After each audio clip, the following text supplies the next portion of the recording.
Come on, baby, take a chance with us.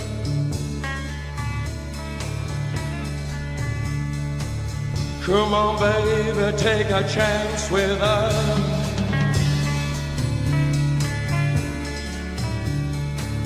Come on, baby, take a chance with us and meet me at the back of the blue bus. Do not blue rock on that blue bus. Do not, come on, yeah.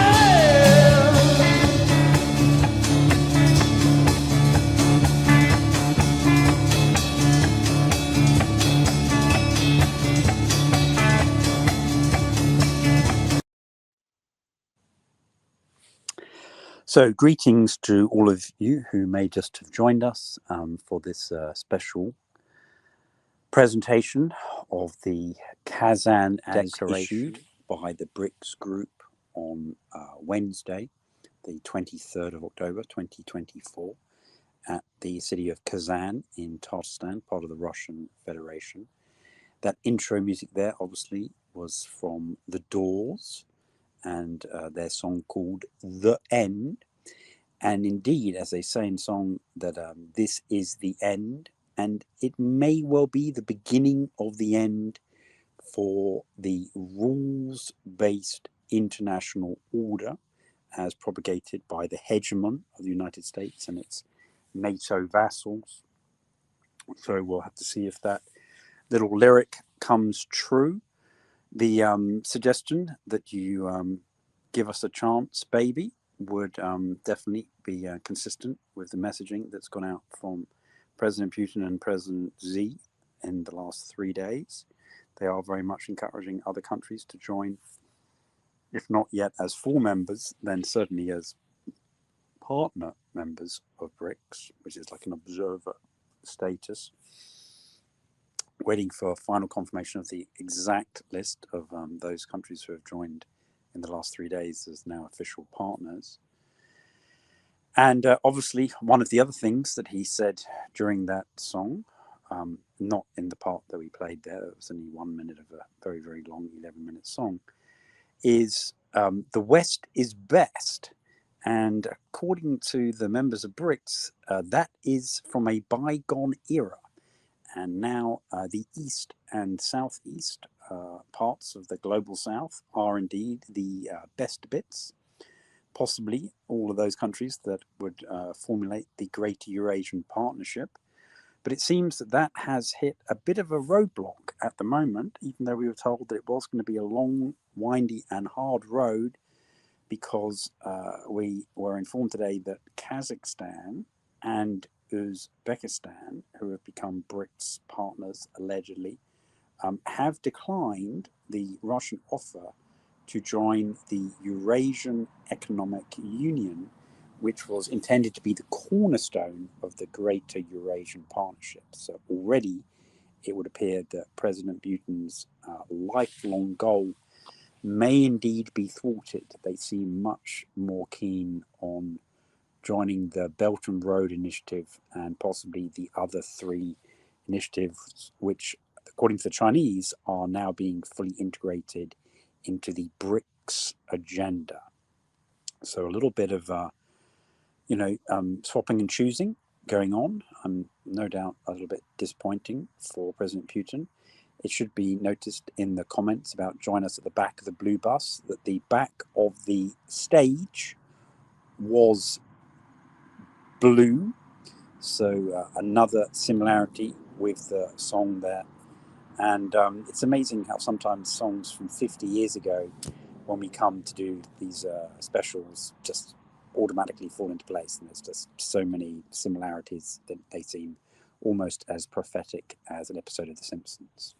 So on that enthralling philosophical point, I'm going to go straight into the reading. And for those of you who didn't hear the message on the other side of the show, where I was doing the regular news broadcast for 40 minutes for weaponizenews.com, where we are in the middle of a fundraising campaign. And I would encourage you, please, if you haven't already done so, to share this broadcast by reposting, retweeting, liking, or otherwise sharing on things such as YouTube or Facebook, Rumble, BitChute, or any of the other forums like Rofkin and Odyssey and X that we are currently simultaneously broadcasting on.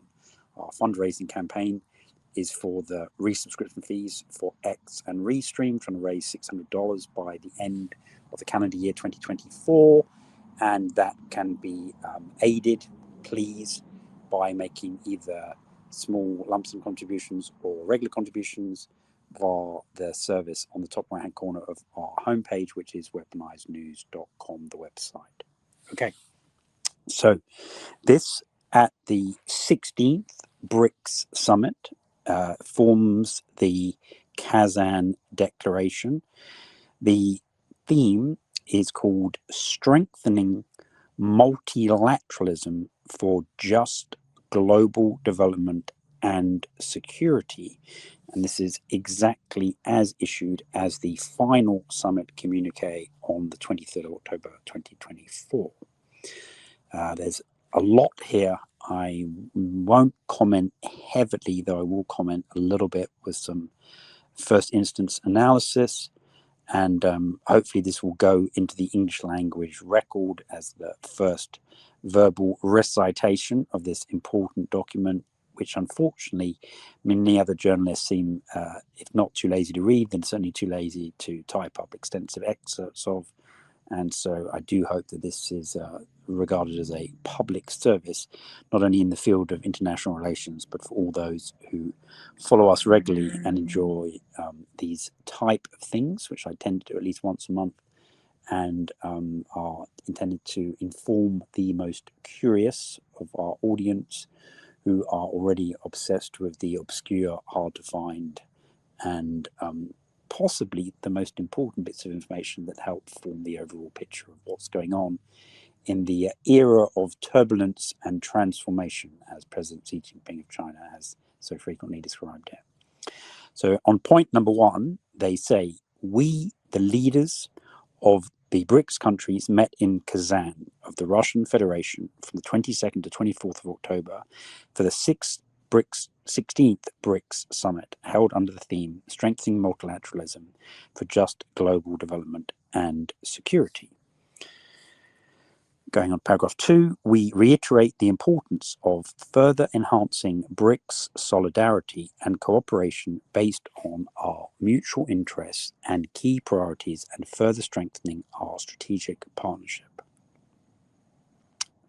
3, we reaffirm our commitment to the BRICS spirit of mutual respect and understanding, sovereign equality, solidarity, democracy, openness, inclusiveness, collaboration, and consensus.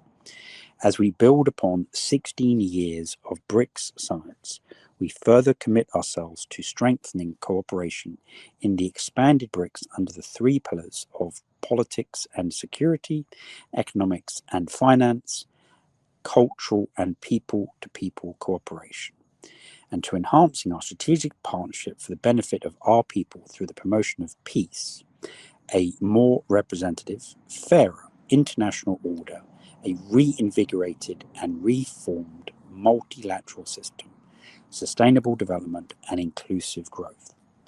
We commend, in paragraph 4, the Russian BRICS chairmanship for hosting an outreach BRICS Plus dialogue with the participation of emerging and developing countries from Africa, Asia, Europe, Latin America, and the Middle East under the motto BRICS and the Global South, building a better world together, in Kazan on the 24th of October. 5. We welcome the considerable interest by countries of the Global South in BRICS, and we endorse the modalities of the BRICS partner country category. We strongly believe that extending the BRICS partnership with the EMDCs, which is the acronym for the line I just read, will further contribute to strengthening the spirit of solidarity and true international cooperation for the benefit of all. We commit to further promoting BRICS institutional development. We note the emergence of new centres of power, policy decision-making and economic growth, which can pave the way for a more equitable, just, democratic and balanced multipolar world. For those playing the drinking game, that's the first appearance of multipolar. Ah, hurrah. Gulp quickly. Multipolarity, that's number 2, can expand opportunities for EMDCs to unlock their constructive potential and enjoy universally beneficial, inclusive, and equitable economic globalization and cooperation. Bearing in mind the need to adapt the current architecture of international relations to better reflect the contemporary realities, we reaffirm our commitment to multilateralism, they should have said their true multilateralism, and upholding international law, including the purposes and principles enshrined in the Charter of the United Nations as its indispensable cornerstone, and the central role of the UN in the international system, in which sovereign states cooperate to maintain international peace and security, advance sustainable development, ensure the promotion and protection of democracy, human rights and fundamental freedoms for all, as well as cooperation based upon solidarity, mutual respect, justice, and equality. We further emphasize the urgent need to achieve equitable and inclusive geographical representation in the staff composition of the Secretariat, which is like the civil service of the United Nations, and other international organizations in a timely manner. And at the moment, Africa and Asia feel that that organization is very heavily dominated by North Americans and Europeans.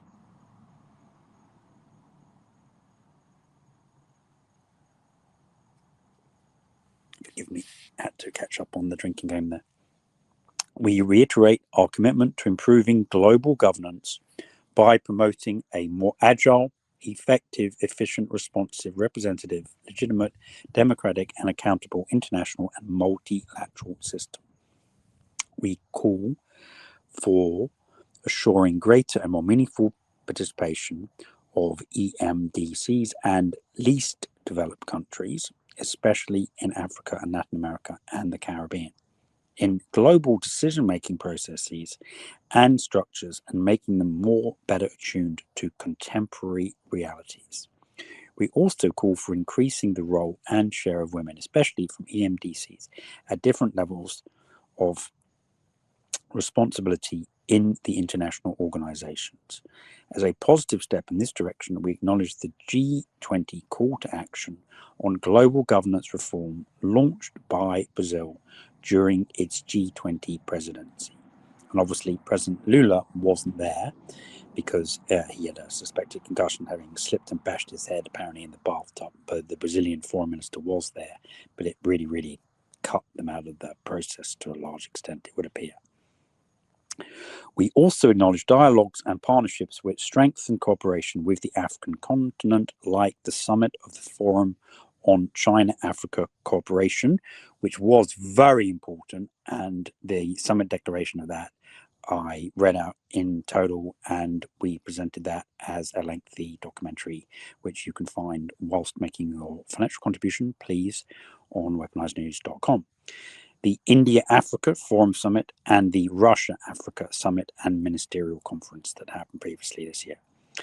Recognizing the 2023 Joburg II Declaration, we reaffirm our support for a comprehensive reform of the United Nations, including its Security Council, with a view to making it more democratic, representative, effective, and efficient, and to increase the representation of developing countries in the Council's memberships so that it can adequately respond to prevailing global challenges and support the legitimate aspirations of emerging and developing countries from Africa, Asia, and Latin America, including the BRICS countries, to play a greater role in international affairs, in particular in the United Nations, including its Security Council. We recognize the legitimate aspirations of African countries reflected in the Eswatini Consensus and Sirte declarations. We reaffirm in paragraph 9 our support for the rules-based open, transparent, fair, predictable, inclusive, equitable, non-discriminatory, consensus-based, multilateral trading system with the World Trade Organization at its core, with special and differential treatment for developing countries, including the least developed countries. And we reject the unilateral trade restrictive measures that apparently President Trump, if re-elected, is keen to introduce even more, that are inconsistent with the WTO rules. We welcome the outcomes of the 13th Ministerial Conference in Abu Dhabi of the United Arab Emirates and reiterate our commitment to work towards the implementation of the decisions and declarations of the WTO ministerial conferences. We note, however, there is still a need for further efforts in many outstanding issues. We emphasize the importance of reforming the WTO and strengthening the developmental dimension in its work. We commit to engage constructively within the World Trade Organization to attain the goal to deliver a fully and well-functioning two-tier binding WTO dispute settlement mechanism by the end of 2024, so that's rather optimistic since it's only 2 months away.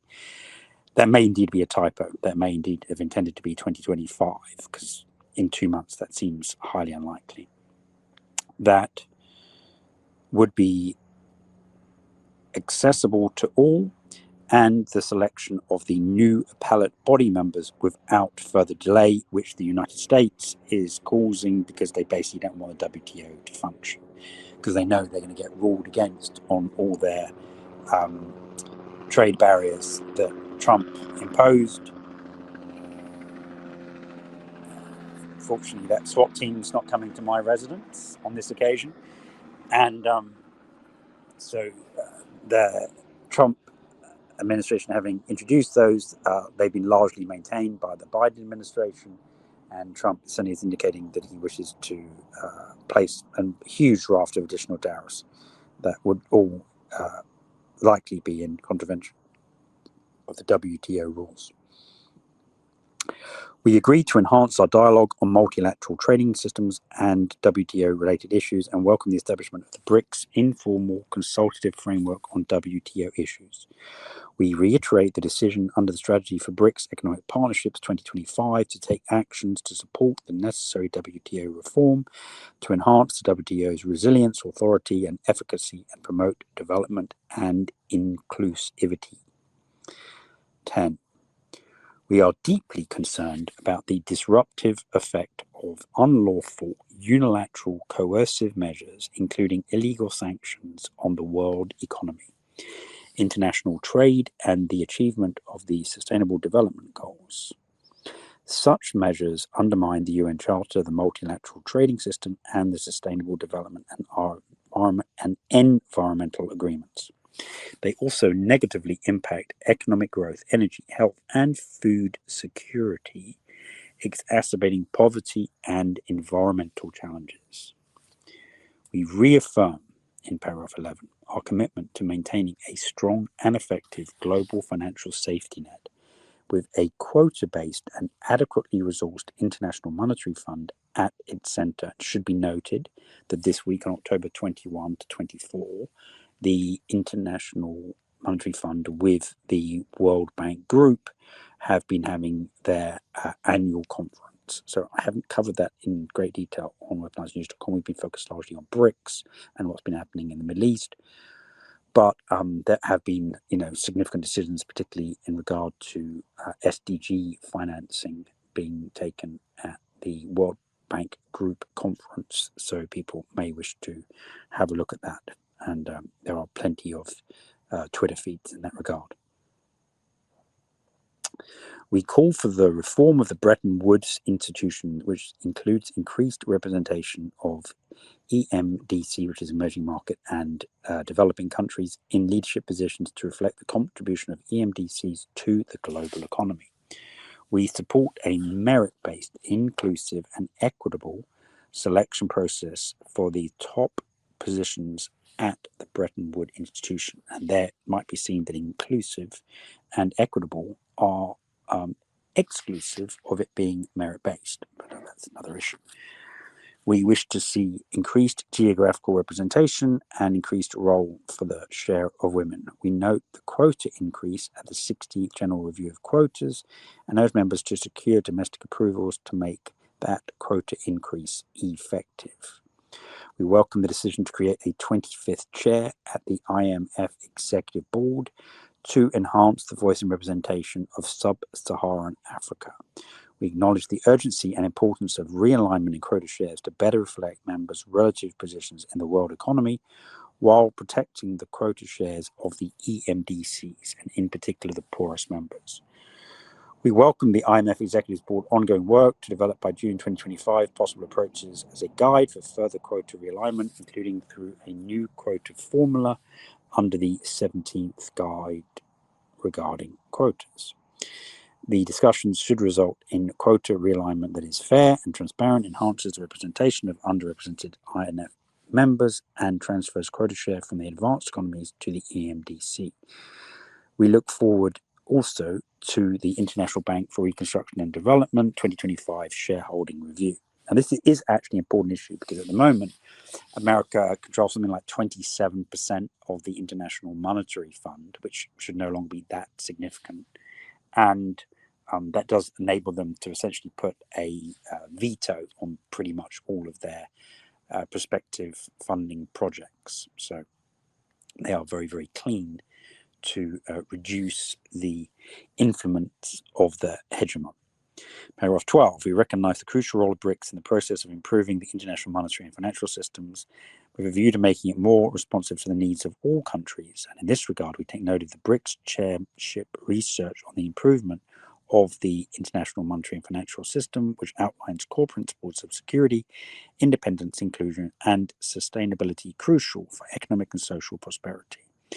We encourage our finance ministers and central or national bank governors to continue this work.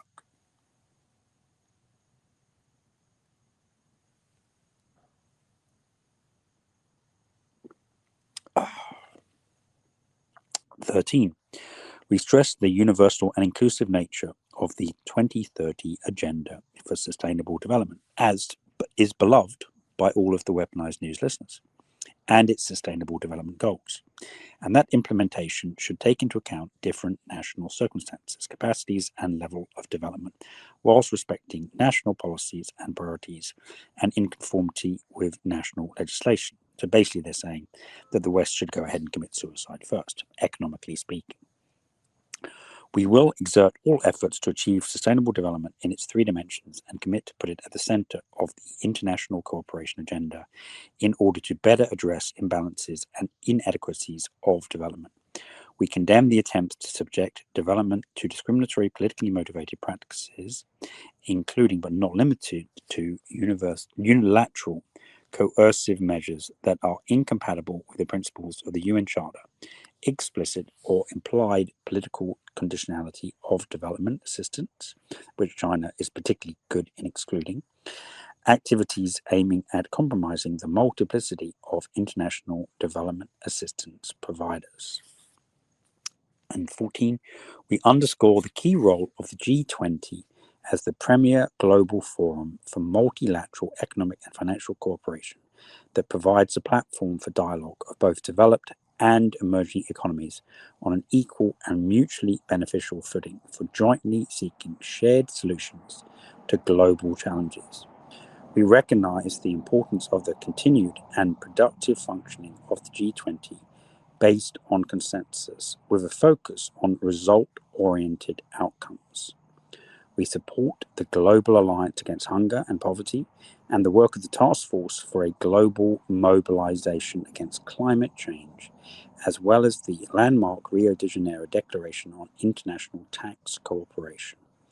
We look forward to the successful hosting of the G20 Leaders Summit in Rio de Janeiro in November 2024 under the Brazilian presidency, and reaffirm our willingness to coordinate our positions to enhance inclusiveness and amplify the voice of the Global South and further integrate their priorities in the G20 agenda through the consecutive G20 presidencies of the BRICS member states of India, Brazil, and South Africa during the period 2023 to 2025 and beyond.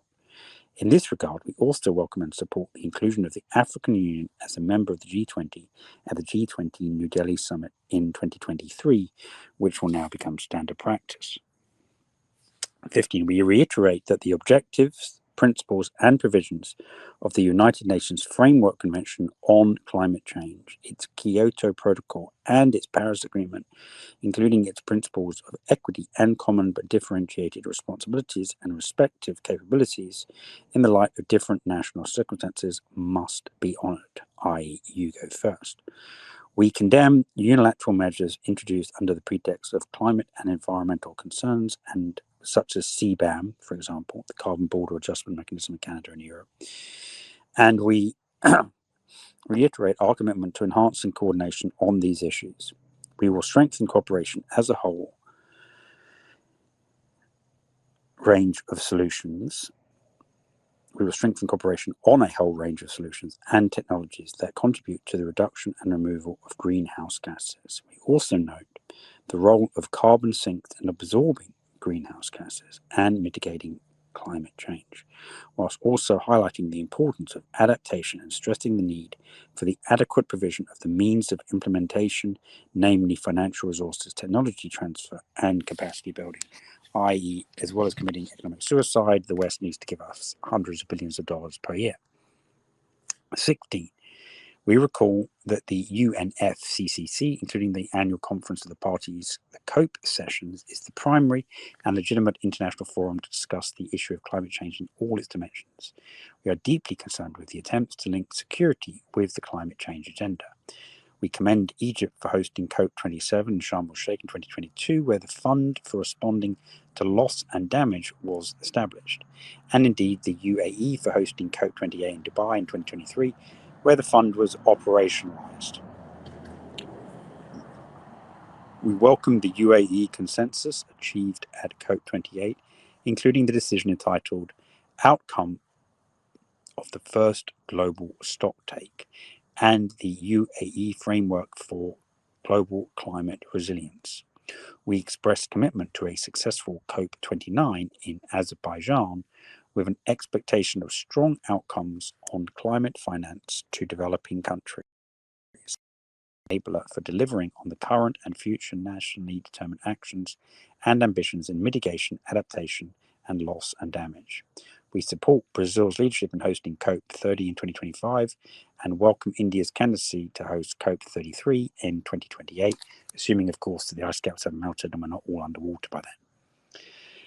In 17, we reaffirm the importance of biodiversity conservation, including the implementation of the Kunming-Montreal Global Biodiversity Framework. We urge developed countries to ensure the provision of adequate, effective, and easily accessible financial resources to developing countries to promote the conservation and sustainable use of biodiversity. We highlight the importance of improving capacity building development and the transfer of technology from developed countries to developing countries for the conservation, sustainable use, fair and equitable sharing of benefits arising from the use of biodiversity. In 18, we recognize that land degradation and desertification and drought are posing serious threats to the well-being and livelihoods of people and the environment. And whilst acknowledging the ongoing efforts in promoting sustainable land management practices, we call for the urgent provision of increased financial resources, let's stop the sand with money, strong partnerships and integrated policies to address the challenges of land degradation, desertification and drought. In this regard, we look forward to the forthcoming 16th session of the United Nations Convention to Combat Desertification that will take place in Riyadh from the 2nd to the 13th of December 2024. Can't wait to be able to cover that for you. That should be absolutely exhilarating. In light of global efforts towards tackling global water scarcity challenges, we welcome the UAE and Senegal for co-hosting the 2026 UN Water Conference in the UAE, while appreciating the efforts of our countries to preserve rare species and noting the high vulnerability of big cats, if not fat cats. We take note of the Republic of India's initiative to create the International Big Cats Alliance. Wouldn't surprise me if Bill Gates tries to join that by accident, and encourage BRICS countries to work together to make further contributions to the conservation of big cats. And he definitely doesn't want to be eliminated. We also take note that the UAE established the Mohammed bin Zayed Species Conservation Fund. In that regard, we encourage BRICS countries to improve collective collaboration in areas of conservation and preservation of the most vulnerable species. Vaccine advocates. For all countries to cooperate in promoting and protecting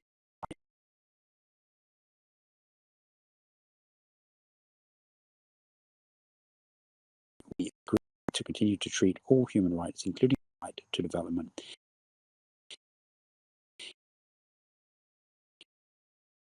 of common interest, both within BRICS and in multilateral fora, including the United Nations General Assembly and the Human Rights Council. Take account the necessity to promote and fulfill human rights in a structured manner and without standards like the West in regard to Gaza. Respect of democracy and human rights. In this, we underline of global governance as well as at the national level. We reaffirm our commitment to ensuring the promotion and protection of democracy, human rights, fundamental freedoms for all, with the aim to build a brighter shared future for the international community based on mutually beneficial cooperation.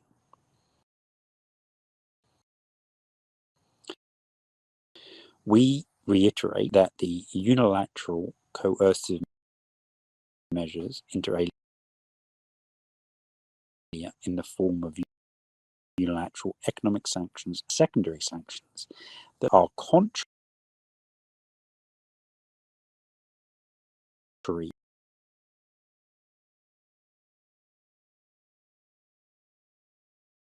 to international have far-reaching implications for human rights, including the development of the general population states, poor people in vulnerable situations. Therefore, we call for the elimination of sanctions and secondary sanctions. We recall the 2-1 Durban Declaration of the 2009 EU Conference and acknowledge the need to fight against racism, racial discrimination, xenophobia, related intolerance, and nation or belief, and contemporary forms around the world, and acknowledgement of the UN General Nazism, neo-Nazism, and other practices that contribute to fueling contemporary forms of racism, racial and related intolerance. Notice the absence of the word gender in that paragraph. In order to open up a fresh beverage for myself, because this is very, very thirsty work indeed. This is a natural break in the document. We're going on to another section for paragraph 24 that is entitled Enhancing Cooperation for Global and Regional Stability and Security.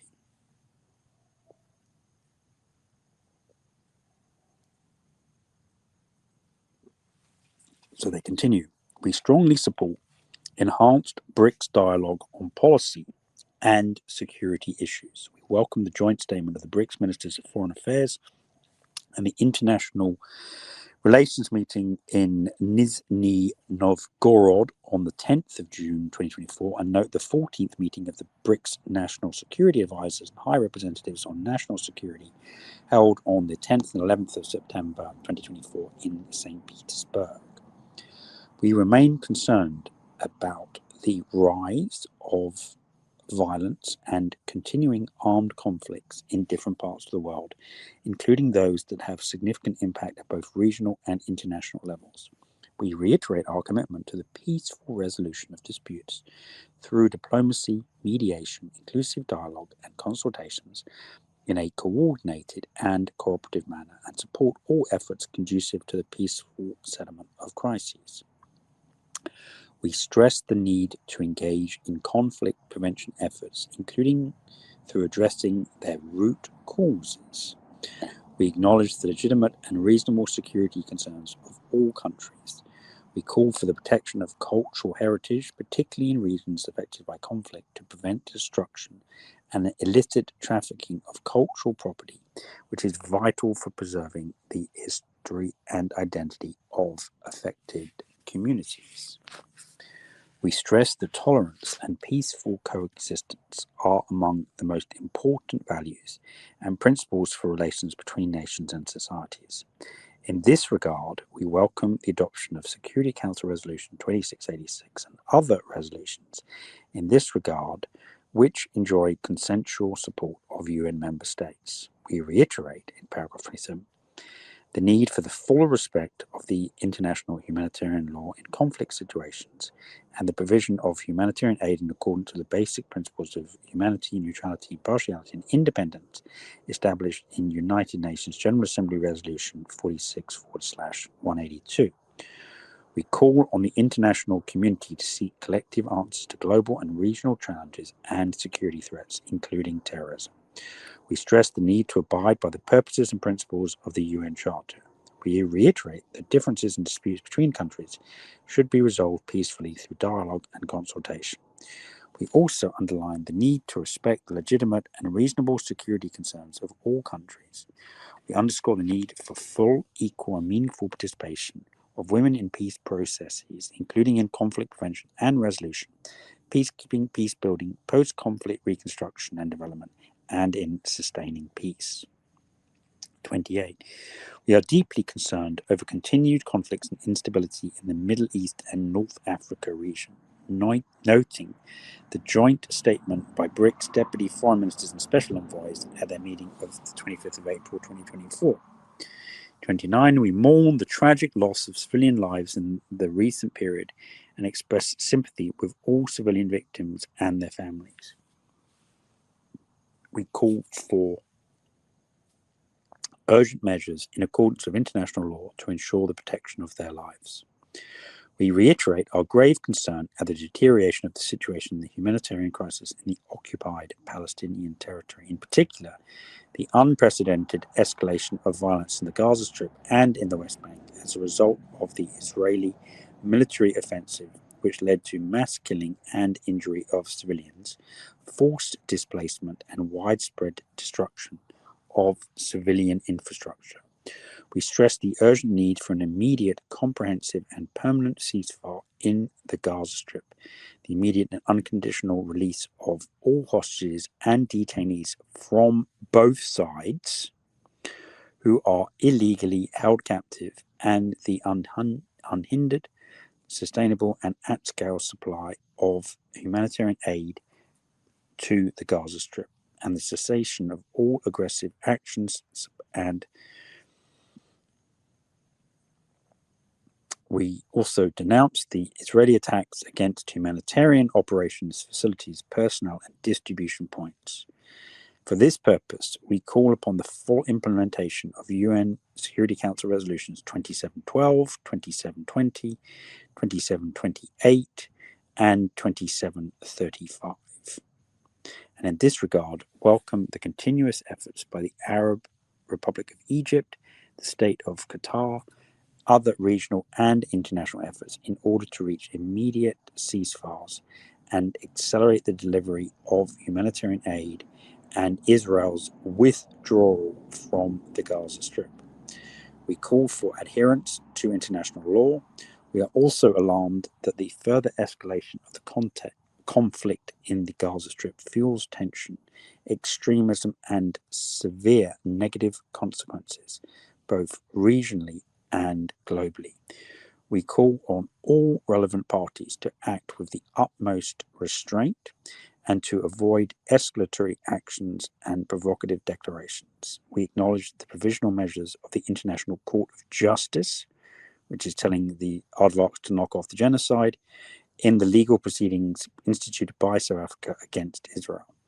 We reaffirm our support for the State of Palestine's full membership in the United Nations in the context of the unwavering commitment to the vision of the two-state solution based on international law, including relevant UNSC and UNGA resolutions, and the Arab Peace Initiative, that includes the establishment of a sovereign, independent, and viable state of Palestine in line with internationally recognized borders of June 1967, with East Jerusalem as its capital, living side by side in peace and security with Israel. In 31, we express alarm over the situation in southern Lebanon.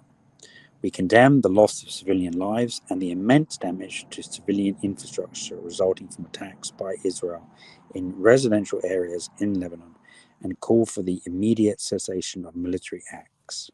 We stress the need to preserve the sovereignty and territorial integrity of the state of Lebanon and to create conditions for political and diplomatic solution in order to safeguard peace and stability in the Middle East, while underlining the importance of strict observance of UNSC Resolutions 1701, 2749, and we strongly condemn attacks on UN personnel, threats to their safety, and call upon Israel to immediately cease such activity. We express in 32 our concern over the increasing incidence of Israeli attacks linked with ICT capabilities, so cyber attacks. In this regard, we condemn the premeditated terrorist act of detonating handheld communication devices in Beirut on 17 September 2024 that resulted in the loss of life and injury of dozens of civilians. It wasn't dozens, it was thousands. We reiterate that these attacks constitute a grave violation of international law. Now, we're at paragraph 32 there. You'll be pleased to know there's only 100 more paragraphs to go, and we're currently on page 9 of 32. So at that point, I would suggest if people wish to recharge their beverages, shout at the kids, brush their teeth, or do something of a similar nature, I'm going to take a quick break and take a slug of very nice amber ale myself.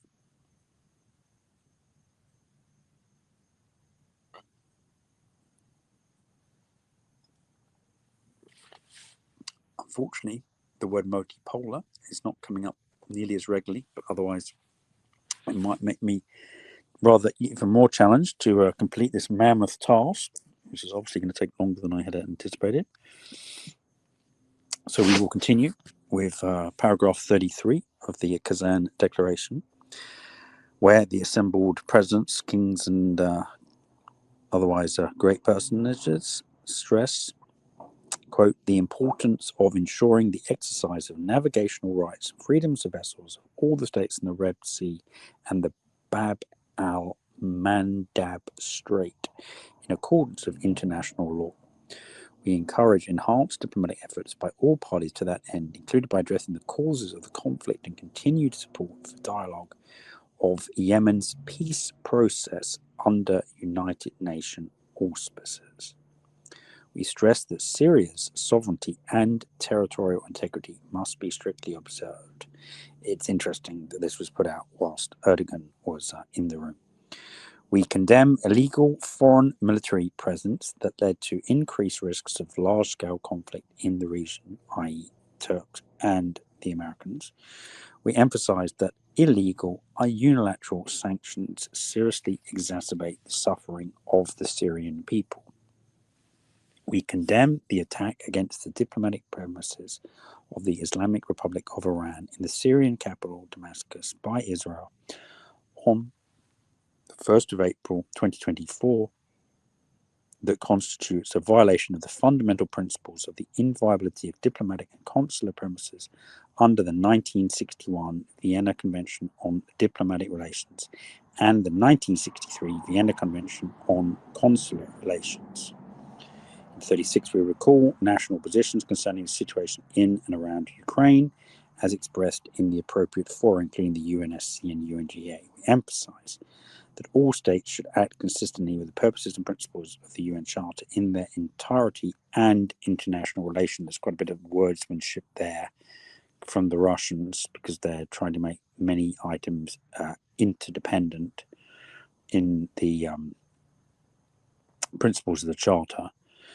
We note with appreciation relevant proposals of mediation and good officers aimed at a peaceful resolution of the conflict through dialogue and diplomacy. In 37, we stressed the importance of full implementation of the JCPOA, which is the Iranian nuke deal endorsed by the UNSCR Resolution 2231 of 2015, and underscore the importance of a constructive approach based on the good faith by all relevant actors to resume full implementation of the JCPOA commitments by all sides, which is not going to happen because it's dead as a doornail now. We reiterate that the principle African solutions to African problems should continue to serve as the basis for conflict resolution on the African continent. In this regard, we recognize the critical role of the African Union in the prevention, management, and resolution of conflicts in Africa. We reaffirm our support for African peace efforts on the continent, including those undertaken by the African Union and African sub-regional organizations, in line with the principles of African ownership, complementarity, and subsidiarity. We commend the efforts and achievements of African countries in their pursuit of the peace and development and to combat the growing scourge of terrorism in Africa, particularly in the Horn of Africa and the Sahel, and call for the channeling of more global counterterrorism resources to developing countries to help African countries, particularly those affected, enhance their counterterrorism capacity building. We commend efforts undertaken by African countries, the African Union, African sub-regional organizations, and the United Nations in promoting the peace process in South Sudan, stabilizing the situation in the Central African Republic, as well as the success of the government of Mozambique, supported by the South African Development Corporation, in counterterrorism of the terrorist threat to the north of their country. We express grave concern over the escalating violence and humanitarian crisis in Sudan, reiterate our call for an immediate, permanent, and unconditional ceasefire and peaceful resolution of the conflict, with engagement in peace talks as the only way to end this conflict, which people will remember is literally a personal spat between two generals and is absolutely and totally insane and a total waste of life. We recommend the sustained, urgent, and unimpeded access of the Sudanese population to humanitarian assistance and the scaling up of humanitarian assistance to Sudan and the neighboring states, where many refugees have fled to. We condemn the attack on the residence of the head of mission of the United Arab Emirates Embassy to Sudan on the 29th of September 2024, causing extensive damage to the premises located in the residential section of Khartoum. We stress the fundamental principle of the inviolability of diplomatic and consular premises and the obligations on receiving states under the 1961 Vienna Convention and the 1963 Vienna Convention on Consular Relations. In 41, we deplore the brutal gang attack in Pont Sonde in Haiti, which resulted in the deaths and forced displacement of civilians, actually many thousands of civilians, and expressed deep concern over the ongoing deterioration of the security, humanitarian, and economic situation in Haiti. We commend the establishment of the Haiti Transitional Presidential Council and the creation of an electoral council as essential steps to solve the current crisis. We stress that the current crisis requires a Haitian-led solution that encompasses national and inclusive dialogue and consensus building among local political forces, institutions, and the society, and call on the international community to support the interim government's endeavours to dismantle the gangs, enhance the security situation, and put in place the foundations for long-lasting social and economic development in the country, and hold general elections by the end of 2025. We support the role of the United Nations in providing humanitarian assistance and highlight the need for international cooperation to address Haiti's multifaceted crises effectively.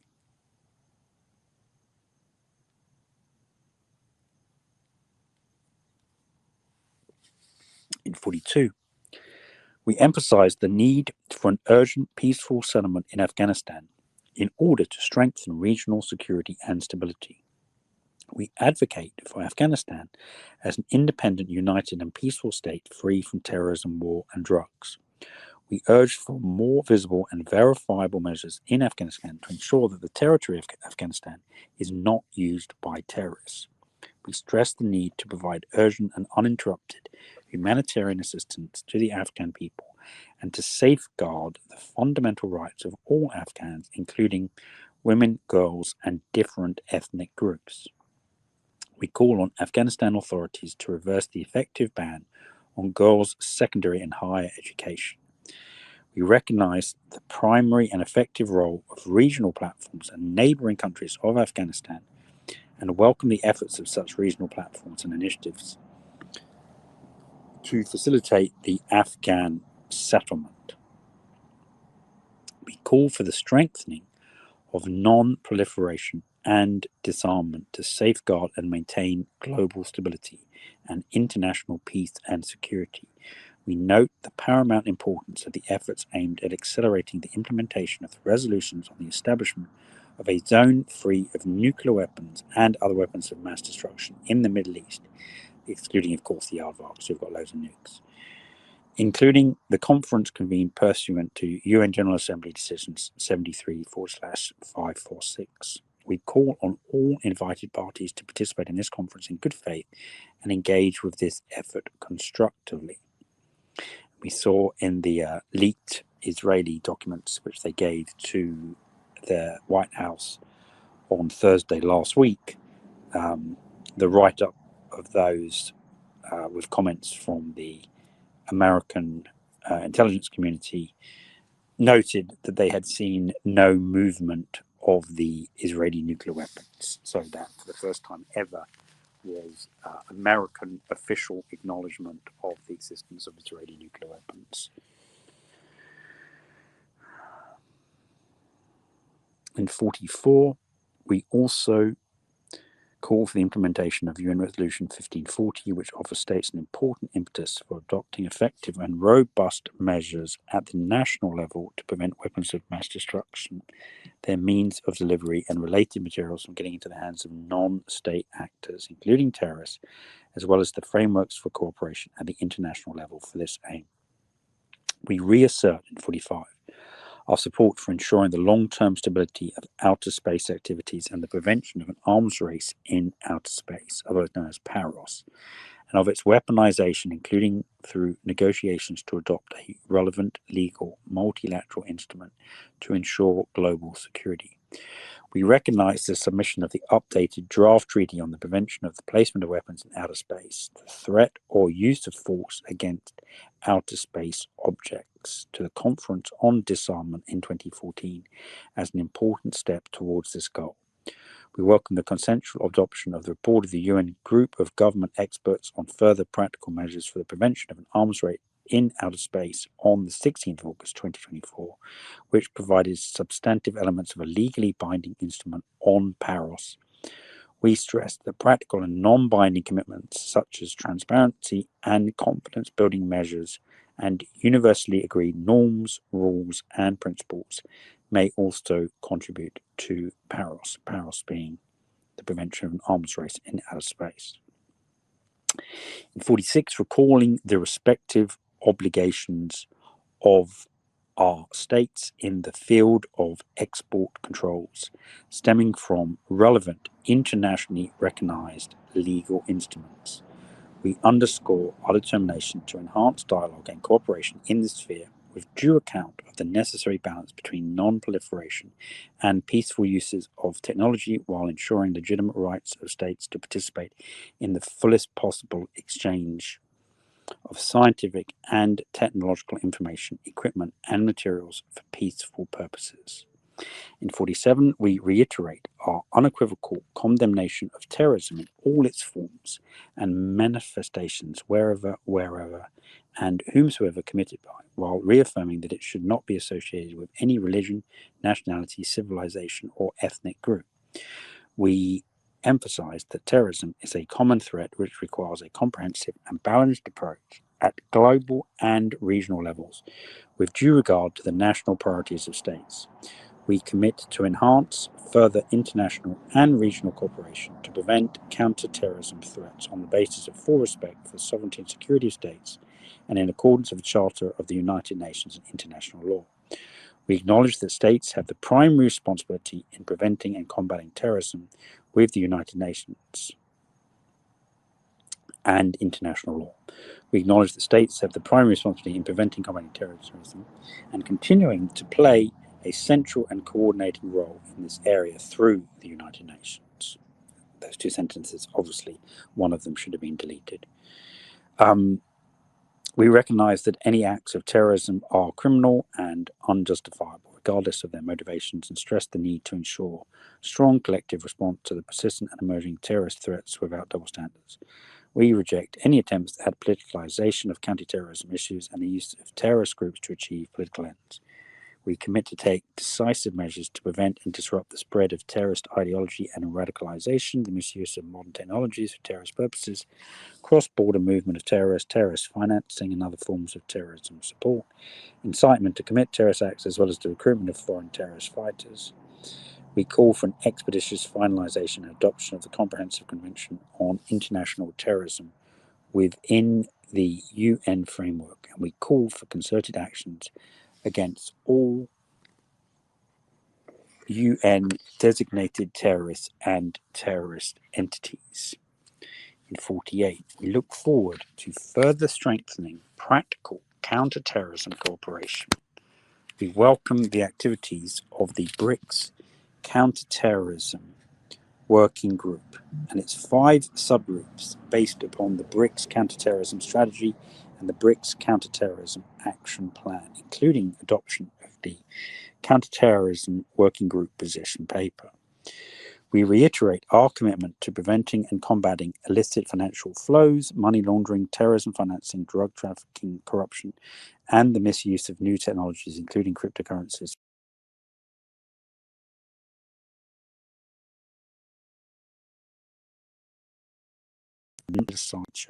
Of the cooperation, including for the purpose of preventing and establishing financial traces of these crimes. We note the need to further strengthen such cooperation based upon the relevant international legal instruments to which BRICS countries are parties, including relevant UN conventions and resolutions, regional conventions, and treaties. We call for an enhanced dialogue within BRICS on the issues of money laundering and countering the financing of terrorism with the participation of relevant stakeholders. We emphasize the importance of creating conditions for the safe development of the younger generation, reducing the risk of their involvement in illegal activities, and welcome the development of regional international projects with the participation of young people. In 51, we express concern over the situation with illicit drug production, trafficking, and abuse worldwide, recognize that it seriously threatens public safety and international and regional stability, health, safety, and the well-being of humankind, as well as undermines the sustainable development of states. We confirm our commitment to the existing international mechanism of drug control based upon 3 UN drug control conventions. We acknowledge the importance of enhancing counter-narcotics cooperation and strengthening contacts among BRICS law enforcement authorities, and in this regard welcome the joint statement adopted at the meeting of the BRICS Anti-Drug Working Group in Moscow on the 22nd of May 2024. In 52, we consider countering transnational organized crime as one of the key areas for international law enforcement cooperation. We also note that this cooperation shall not be politicized, as it can cause harm to the overall fight against crime. We express particular concern with crimes which affect the environment that need to be addressed. In 53, we are resolute to promote BRICS cooperation in the prevention of and fight against corruption and strengthen our coordination on major issues of the international anti-corruption agenda, including the United Nations Convention Against Corruption.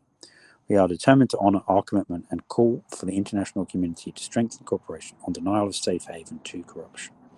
We welcome the document Formulation of the BRICS Common Vision and Joint Action on Enhanced Anti-Corruption Cooperation and Recovery and Return of Assets and Proceeds of Corruption, and attach importance to putting it into practice in accordance with our domestic frameworks. We appreciate the issuance of the analytical note on asset recovery in BRICS countries by the Anti-Corruption Working Group and its efforts to step up collaboration among our practitioners in asset recovery. We also commend the ACWG for updating the document on BRICS cooperation in anti-corruption education, knowledge sharing, and capacity building that benchmarks our collective achievements, including a number of expert initiatives held this year, and trace a way forward in this priority area. We recognise the huge potential of ICT, bridging the digital divides for socio-economic growth and development. We also acknowledge challenges and threats stemming from and within the digital realm. We call for a comprehensive, balanced and objective approach to the development and security of ICT products and systems, as well as the development and implementation of globally interoperable common rules and standards for supply chain security. We are concerned over the increase in the frequency and sophistication of malicious uses of ICTs. In this regard, we stress the importance of international cooperation in preventing and countering the use of ICT for criminal purposes, and therefore look forward to the adoption of the 79th UNGA Session Draft Convention Against Cybercrime. Strengthening international cooperation for combating certain crimes committed by means of information and communications technology, that is ICT, the acronym, Information and Communications Technology, and for collection, preservation, and the sharing of evidence in electronic form of serious crimes. We also believe that technical assistance, capacity building, and other steps are foundational for developing resources, skills, policies, and institutions necessary to increasing the security of states while enhancing ICT resilience and accelerate the digital transformation of states, taking into particular consideration the interests and needs of developing states. We underscore the leading role of the United Nations in promoting dialogue to forge common understandings in the security of and use of ICT, including discussions on developing a universal legal framework in this realm, and further development and implementation of universally agreed norms, rules, and principles for the responsible behaviour of states in the use of ICT.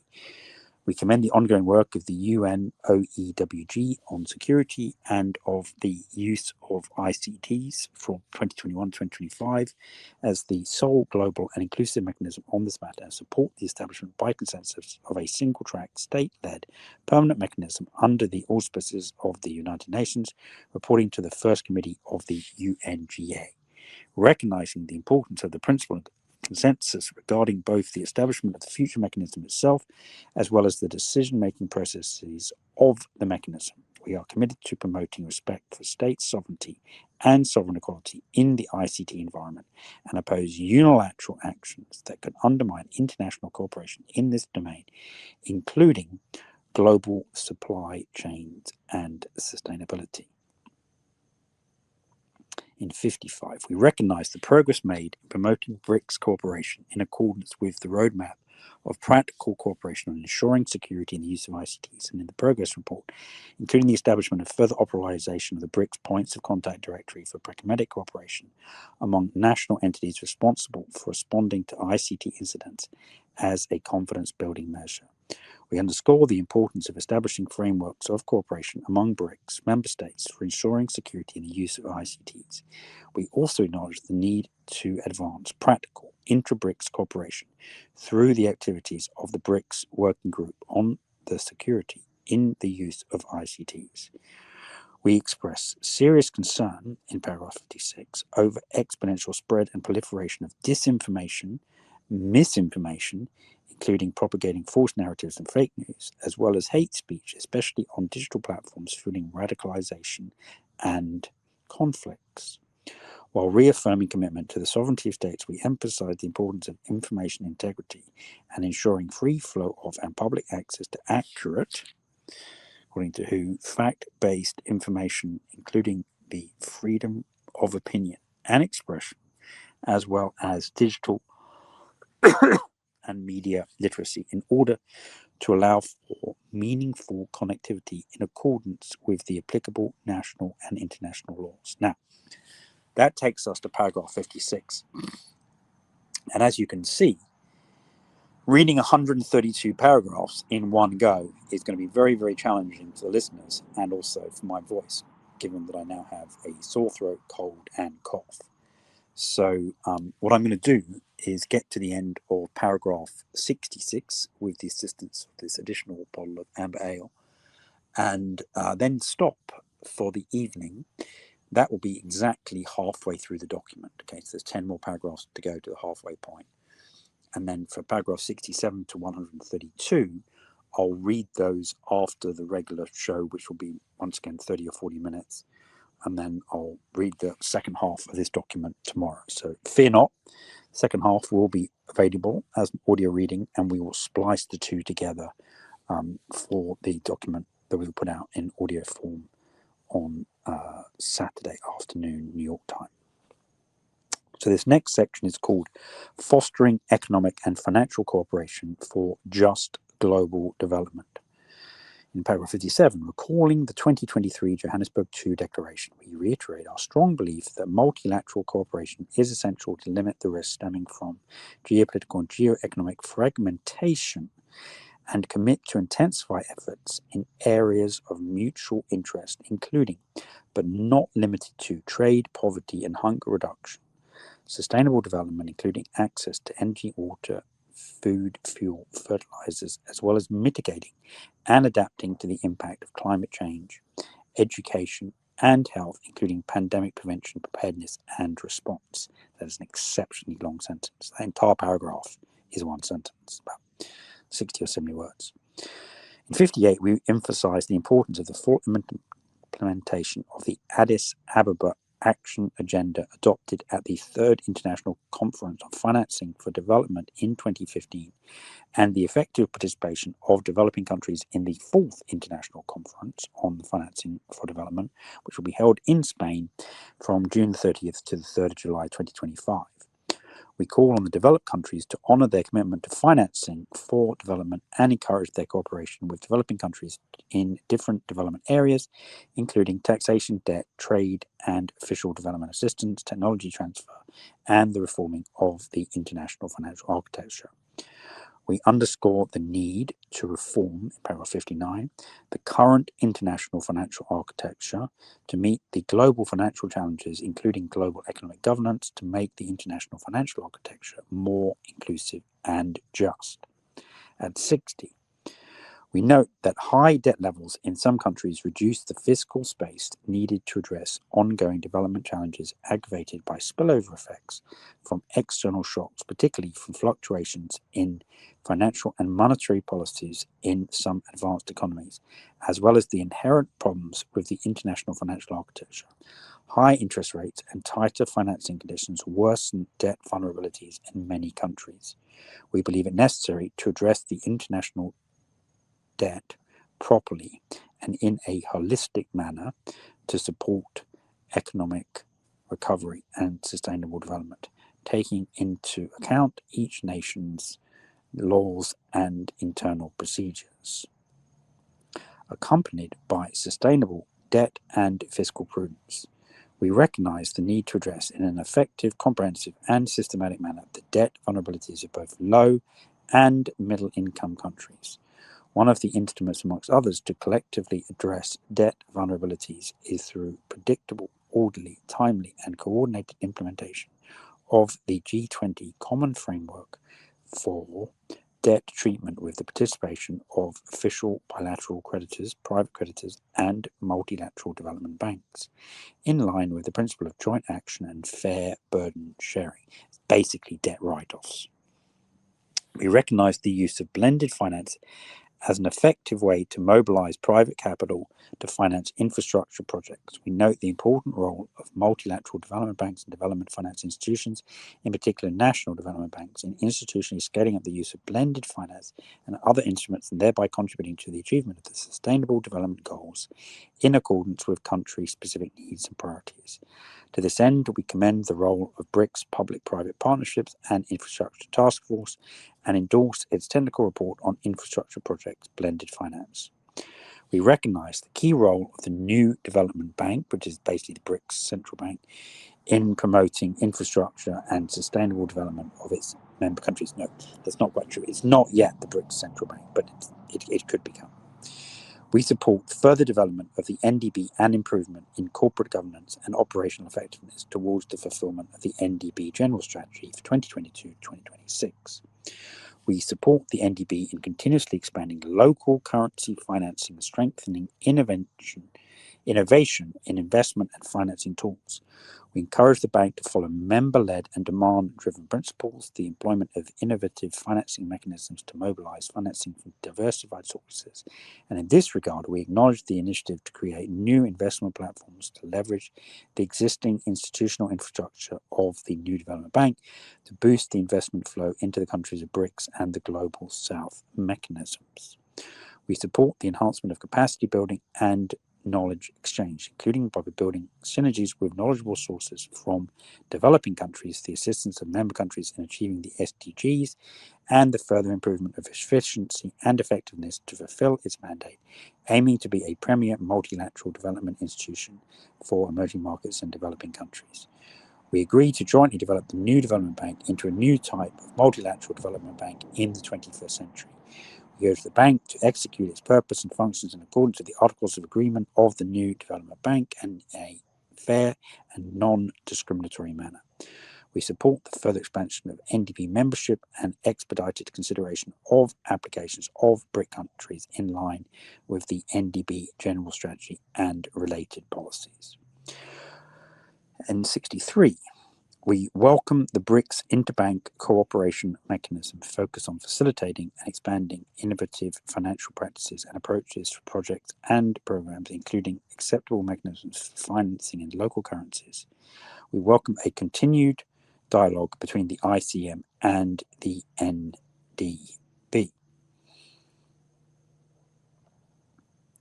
64. We recognise the important role of BRICS countries working together to deal with risks and challenges in the world economy and achieving global recovery and sustainable development. We reaffirm our commitment to enhance macroeconomic policy coordination, deepen economic cooperation, and work to realise strong, sustainable, balanced and inclusive economic recovery. We emphasise the importance of the continued implementation of the Strategy for BRICS Economic Partnership 2025 in all relevant ministerial tracks and working groups. Quick sip of beverage here.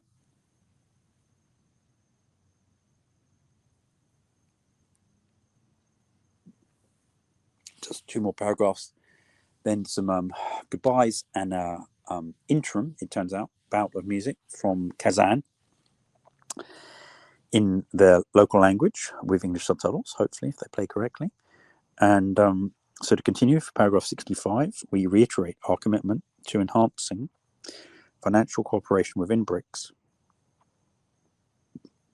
We recognise the widespread benefits of faster, lower cost, more efficient, transparent, safe and inclusive cross-border payment instruments built upon the principle of minimising trade barriers and non-discriminatory access.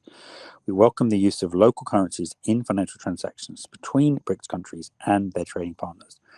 We encourage strengthening of correspondent banking networks within BRICS and enabling settlements in local currencies in line with BRICS cross-border payment initiative, which is voluntary and non-binding, and look forward to further discussions in this area, including in the BRICS Payment Task Force. Final paragraph for tonight, number 66. We acknowledge the importance of exploring the feasibility of connecting BRICS countries' financial markets infrastructure. We agree to discuss and study the feasibility of establishment of an independent cross-border settlement and depository infrastructure, BRICS Clear, an initiative to complement the existing financial market infrastructure, as well as BRICS independent reinsurance capacity, including BRICS Reinsurance Company, with participation on a voluntary basis. And that, believe it or not, after an hour and 20 minutes, has us halfway through the document. So I'm going to end at this point and wish everyone a very pleasant rest of their evening, early evening if you're like Sam in sunny California. We do have a small song here to play out, and I'll add some additional music to the follow-up to this document on the second half of the show that will be hosted on all the usual social media forums and also available on weaponizednews.com. And we'll splice these two halves together and publish them with the relevant music and picture on the website weaponizenews.com, where you can find our fundraising system on the top right-hand corner of the home page. So just to reiterate again, we're having a goal of approximately $600 to pay for an additional year subscription of Twitter Premium Plus, and also an additional year of the current level of service that we're able to provide through Restream.io. And together that adds up to about $600. So far we've raised $135 this week, which is received with great gratitude, and we would strongly encourage our listeners, bearing in mind, as you can tell, particularly whilst I'm rather poorly, it is a great deal of effort to prepare reading a 132-page document that most people haven't even provided links to, which I did many hours ago. So you do have the source document and you can refer to it at your leisure. But as we can see so far, along with a lot of working groups, there's not actually that much in the way of future commitments, a lot of acknowledgement of existing situations. But really, when they're describing this as the greatest diplomatic event of the year or decade, pretty hard to agree with that. So far, we're only halfway through the document. So please do enjoy this little song here from Tatarstan, and I will look forward to speaking with you at the same time, same place, 7 p.m. New York time on Friday, which will be the 25th of October, unless, of course, the deep state abducts me in the meantime. Thanks, and see you soon.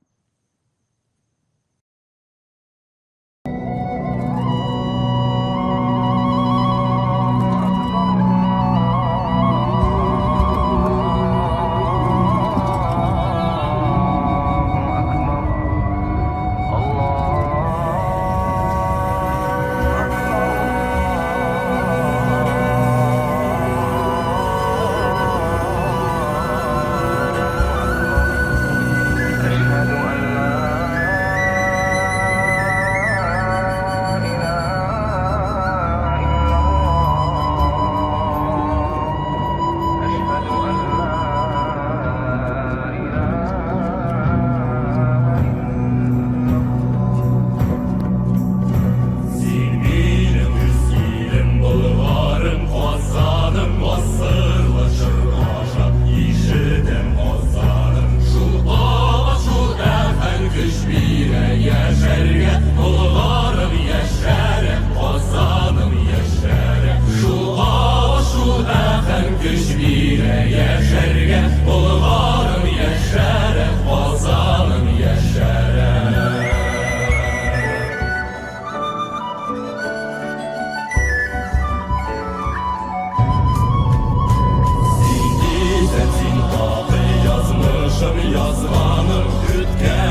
reading the second half of the Kazan declaration that was issued on Wednesday night from the BRICS summit in the capital of Tatarstan. And we ended our reading yesterday on paragraph 66, which, whilst some people might have thought that was a significant number, it was I will assure you, simply because it was exactly halfway through the document in terms of numbers of paragraphs. So we're going to recommence here, and remember the drinking game that we are playing tonight with any beverage of your choice is now for the word international. So starting at paragraph 67, continuing the momentous document, the assorted nations say in paragraph 67, we task our finance ministers and central bank governors as appropriate to continue consideration of the issue of local currencies, payment instruments and platforms, and report back to us by the next presidency. We recognize in 68 the BRICS Contingent Reserve Arrangement, known as the CRA, being an important mechanism to forestall short-term balance of payment pressures and further strengthen financial stability. So these are literally replacing the Bretton Woods institutions. We express our strong support for the CRA mechanism improvement via envisaging alternative eligible currencies and welcome finalization of the amendments of the CRA documents. We acknowledge the successful completion of the 7th CRA test run and the 5th edition of the BRICS Economic Bulletin under the title BRICS Economies in a Higher Rate Environment.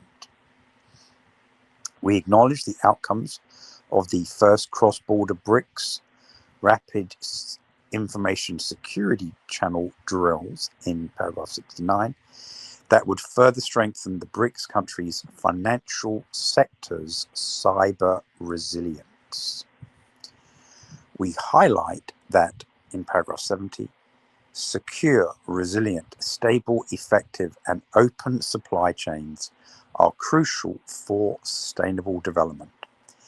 Acknowledging the role of the BRICS members as the world's largest producers of natural resources, particularly Russia, obviously, we underscore the importance of strengthening cooperation of the BRICS members across the entire value chain and agree to take joint actions with the aim to oppose unilateral protectionist measures that are inconsistent with the existing World Trade Organization provisions.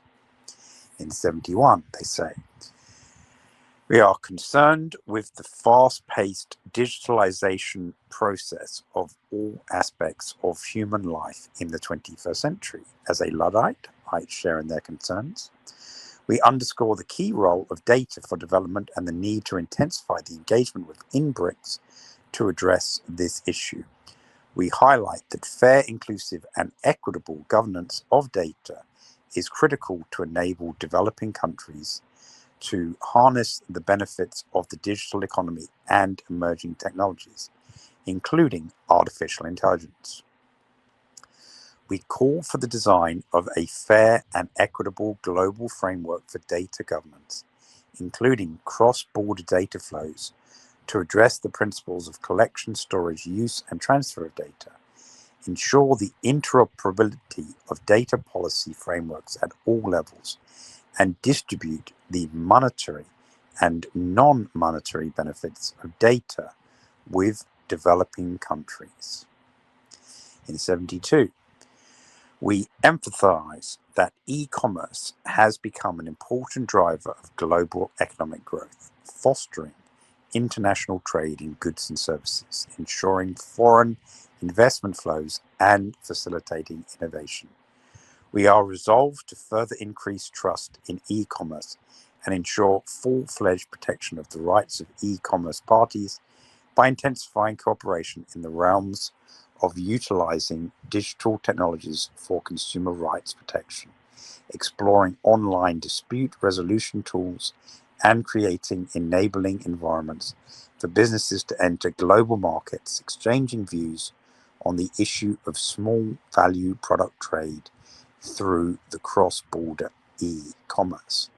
And once again, that was a kind of 50-word sentence. They do seem to like doing those. In 73, we agree that resilience of supply chains, and supply chains is a real big issue. This is all to do with decoupling, de-risking, and fragmentation. And the unimpeded trade in agriculture, which is a hot issue under discussion literally like yesterday and today between Modi and Schultz in India at their 7th intergovernmental meeting working towards a free trade deal.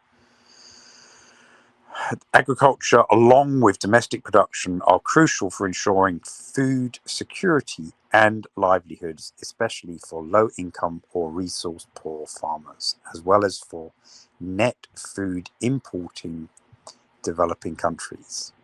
We recognize efforts to support, and interestingly enough, net food importing countries, that is now the United Kingdom, where having squeezed the heck out of their farming sector, they're now importing 2/3 of their food, which is absolutely absurd, completely insane. The BRICS countries recognize efforts to support smallholder farmers as an important part of national agricultural systems. We welcome the Conference on Food Security and Sustainable Agricultural Development held on the 27th and 28th of June 2024 in Moscow, and look forward to the upcoming Global Food Security Summit that will be held in Abu Dhabi on the 26th and 28th of November 2024. We reaffirm the need to develop a fair agricultural trading system and implement resilient and sustainable agriculture. This may seem dry, but obviously this is what keeps us all alive in terms of how food is grown and how it is traded. We commit to minimize disruptions and promote rules-based trade in agriculture and fertilizers, with a view to ensure a continuous flow of food and essential inputs for agricultural production, which should be exempted from undue restrictive economic measures inconsistent with the WTO rules, including those affecting producers and exporters of agricultural products, as well as business services with regard to international shipments. There we go, our first international. So if you haven't already become thirsty, now's the time for your first slug of your chosen beverage. And it is okay if you change beverages halfway through. In this regard, we welcome the initiative of the Russian side to establish a grain commodities trading platform within BRICS, known as the BRICS Grain Exchange, and to subsequently develop it, including expanding it to other agricultural sectors.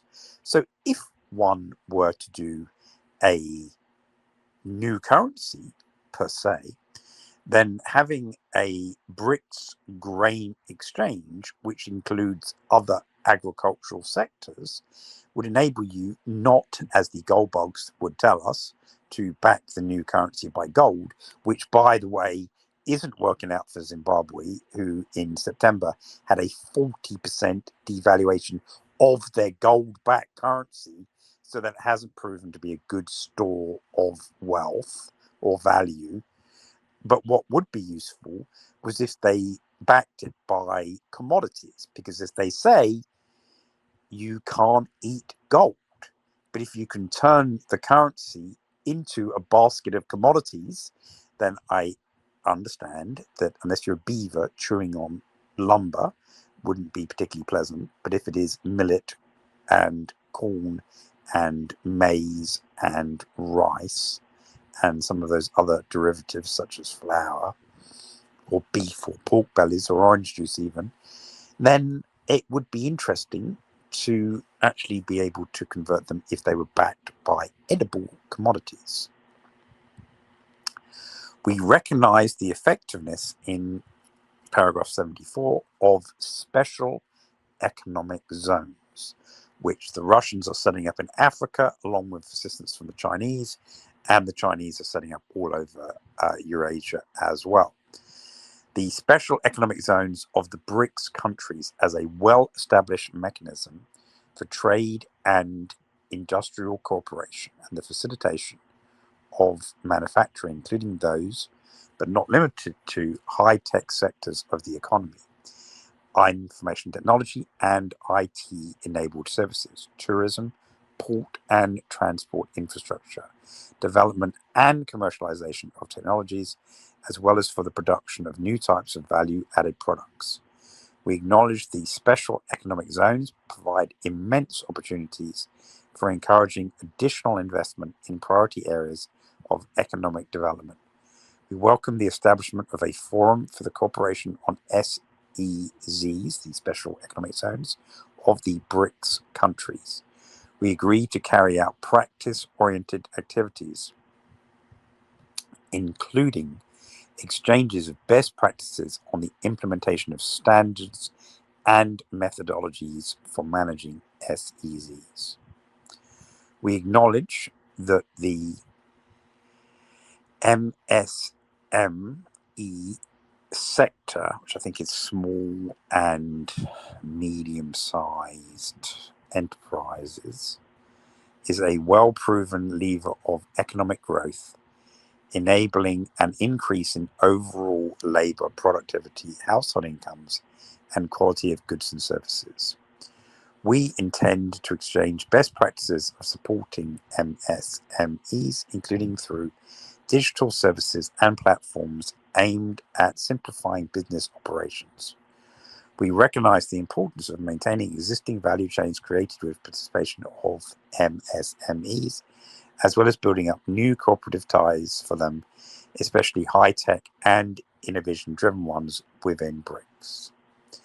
In 76, we acknowledge that the Partnership for the New Industrial Revolution, Part NIR, which is a forced acronym of partner, serves as a guiding platform for BRICS cooperation within the framework of the New Industrial Revolution to identify interest, challenges, and opportunities in the rapidly evolving industrial landscape and capacity building in the field of industry, and as well ensures the continuity of BRICS industrial cooperation in a structured framework for sustained collaboration. That is a really horrible sentence. We appreciate the efforts of BRICS Partner Innovation Center in organizing events, including the BRICS Forum on Industrial Revolution 2024 and the BIPIC training programs, and encourage all BRICS countries to actively participate in the above events. We appreciate the efforts of the BRICS Startup Forum in realizing startup projects that play crucial roles in driving innovation and economic growth in the era of the New Industrial Revolution, sounding very World Economic Forum-ish. We look forward to deepening engagements with BRICS countries to participate in future events and activities of the BRICS Startup Forum. We note the agreement to launch the BRICS Center for Industrial Competences in cooperation with the United Nations Industrial Development Organizations to jointly support the development of Industry 4.0 skills. This is the fourth industrial revolution. Among the BRICS countries, and to promote partnerships and increase productivity in the new industrial revolution. We endorse the decision by Partner Advisory Group to create 7 working groups, including on the chemical industry, mining and metals, digital transformation, small and medium-sized enterprises, intelligent manufacturing and robotics, photovoltaic industry, medical devices, and pharma. In 77, recognizing the importance of creating and enabling inclusive, secure digital economy, and that digital connectivity is an essential prerequisite for digital transformation, as well as social and economic growth. We emphasize the need to strengthen cooperation amongst BRICS countries. We also recognize that emerging technologies such as 5G satellite systems, terrestrial and non-terrestrial networks, have the potential to catalyze the development of the digital economy. We acknowledge that resilient, safe, inclusive, and interoperable digital public infrastructure has the potential to deliver services at scale and increase social and economic opportunities for all. We encourage BRICS members to explore the possibility for joint activities in the field of digital infrastructure to ensure the integrity, stability of the functioning and security of national segments of the Internet while respecting national legislative frameworks regarding any aspects of Internet use, including security ones.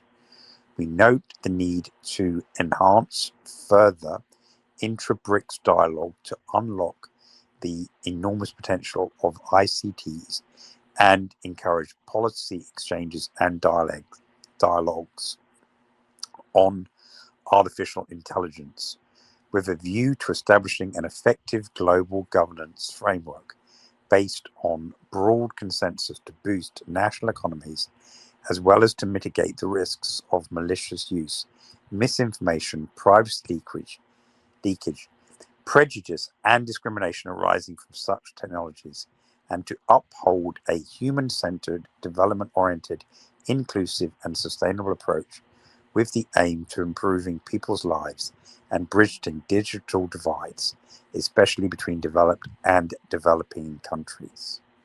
78. Recognizing that the rapid technological change, including the rapid advancement of artificial intelligence, has the potential to bring new opportunities for socio-economic development around the globe.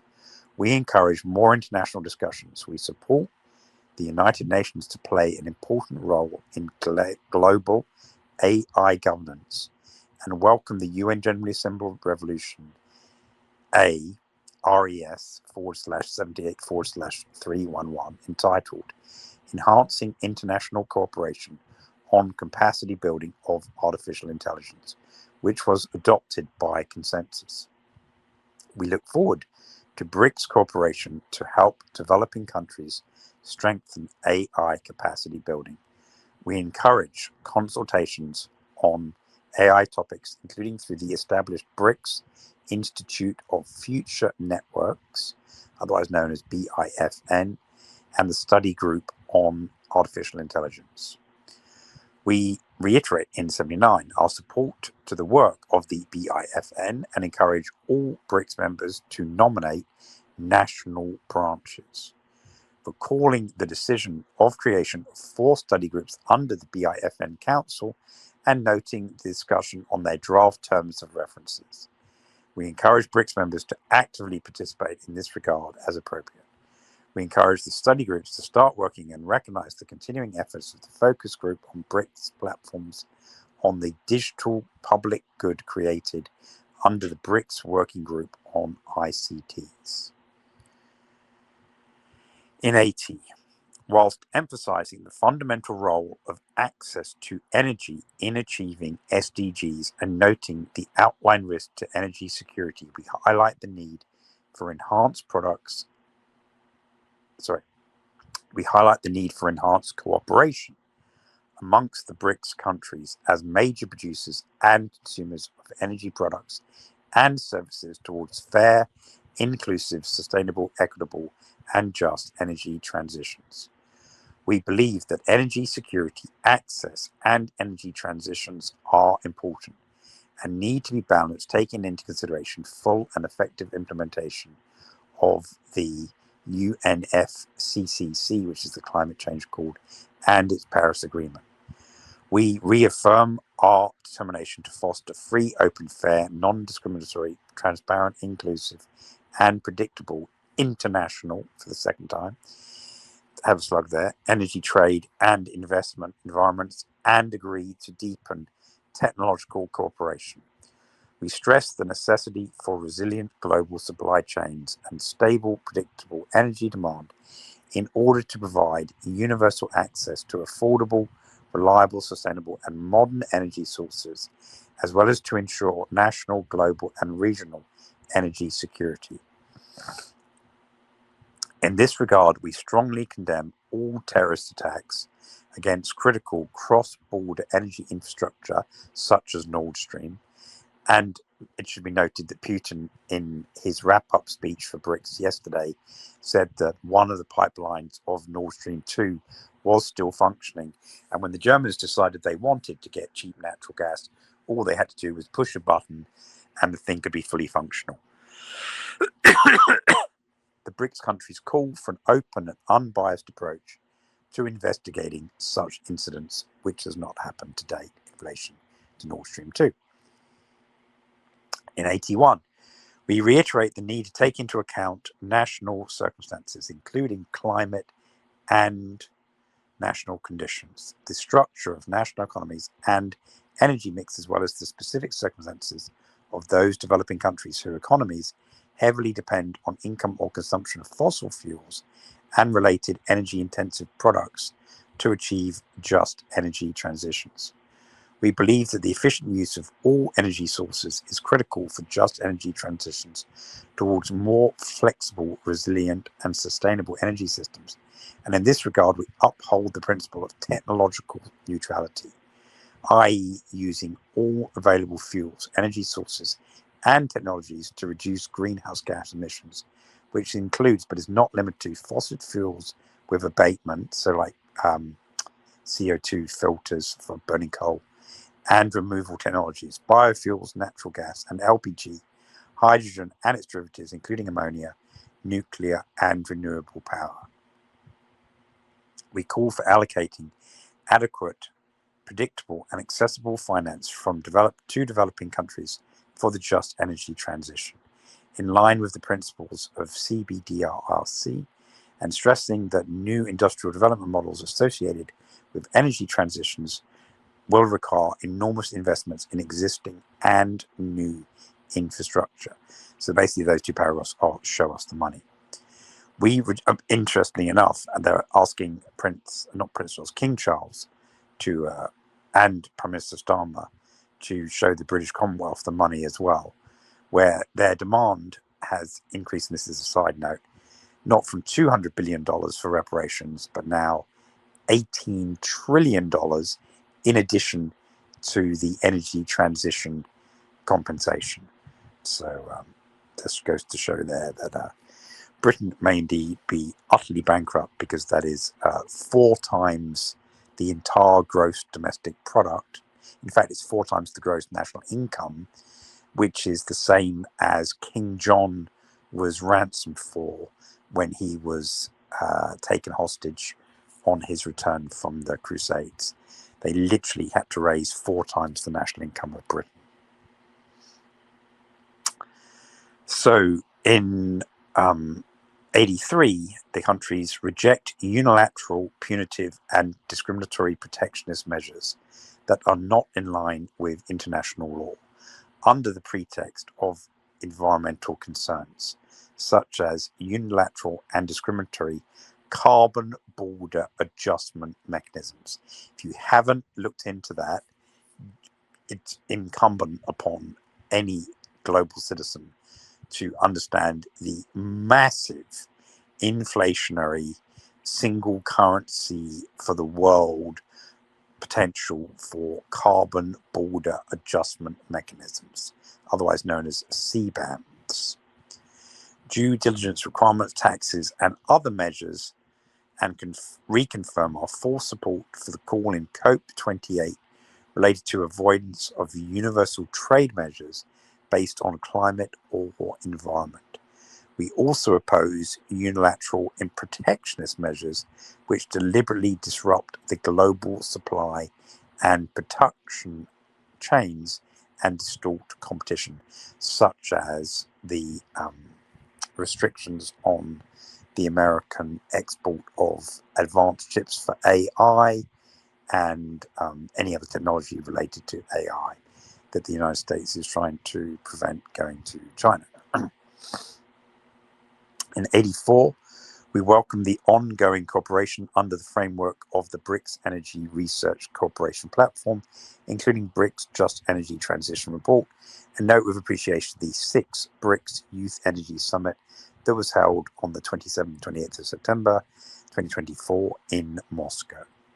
In 85, we recognize the important role of carbon markets as one of the drivers of climate action and encourage enhancing cooperation and sharing experiences in this field. We oppose unilateral measures introduced under the pretext of climate and environmental concerns and reiterate our commitment to enhancing coordination on these issues.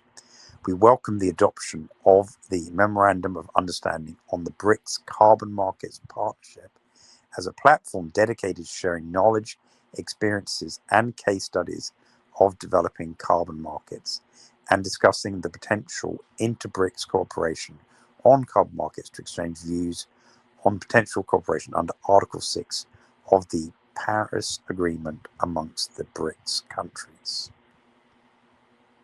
In 86, we welcome the establishment of the Contact Group on Climate Change and Sustainable Development by BRICS Environment Ministers on the 28th of June 2024, and the adoption of the Framework on Climate Change and Sustainable Development at the High-Level Dialogue on Climate Change on the 30th of August. We look forward to establishing the BRICS Climate Research Platform to enhance the scientific and expert exchange of views, knowledge, and best practices of the groups.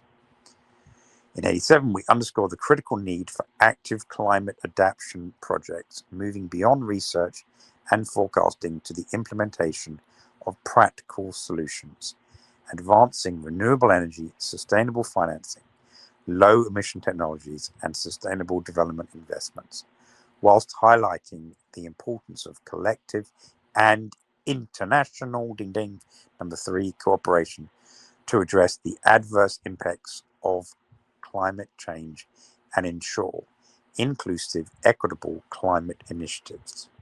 In 88, having significant deposits of a wide range of mineral resources, including critical ones, we commend the outcome of the first meeting of the heads of geological services of the BRICS countries. You can basically tell they're setting up an amazing number of institutes, right?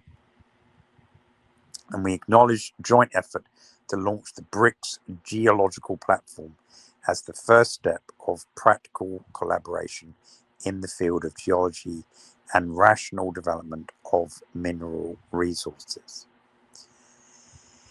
In 89, recognizing that environmental problems are posing increasing threats, causing huge damage to economies and affecting the quality of life of our citizens, we welcome the efforts to further develop the BRICS Clean Rivers Initiative within the framework of the BRICS Environmentally Sound Technology, otherwise known as the BEST platform. We encourage more active involvement of young people in environmental activities, believing it is critical to increase environmental culture and knowledge amongst the population, particularly with young people.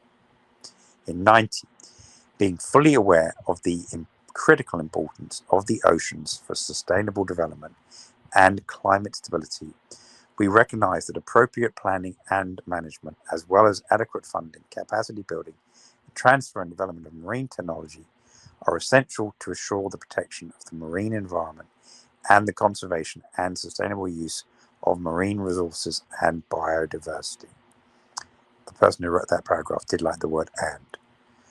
In 91, we support the Kimberley process as the sole global intergovernment certification scheme regarding trade in rough diamonds, emphasizing our commitment to preventing conflict diamonds from entering the markets, and acknowledge the launch of the informal BRICS cooperation platform with the participation of African diamond mining nations to ensure free trade in rough diamonds and the sustainable development of the global diamond industry.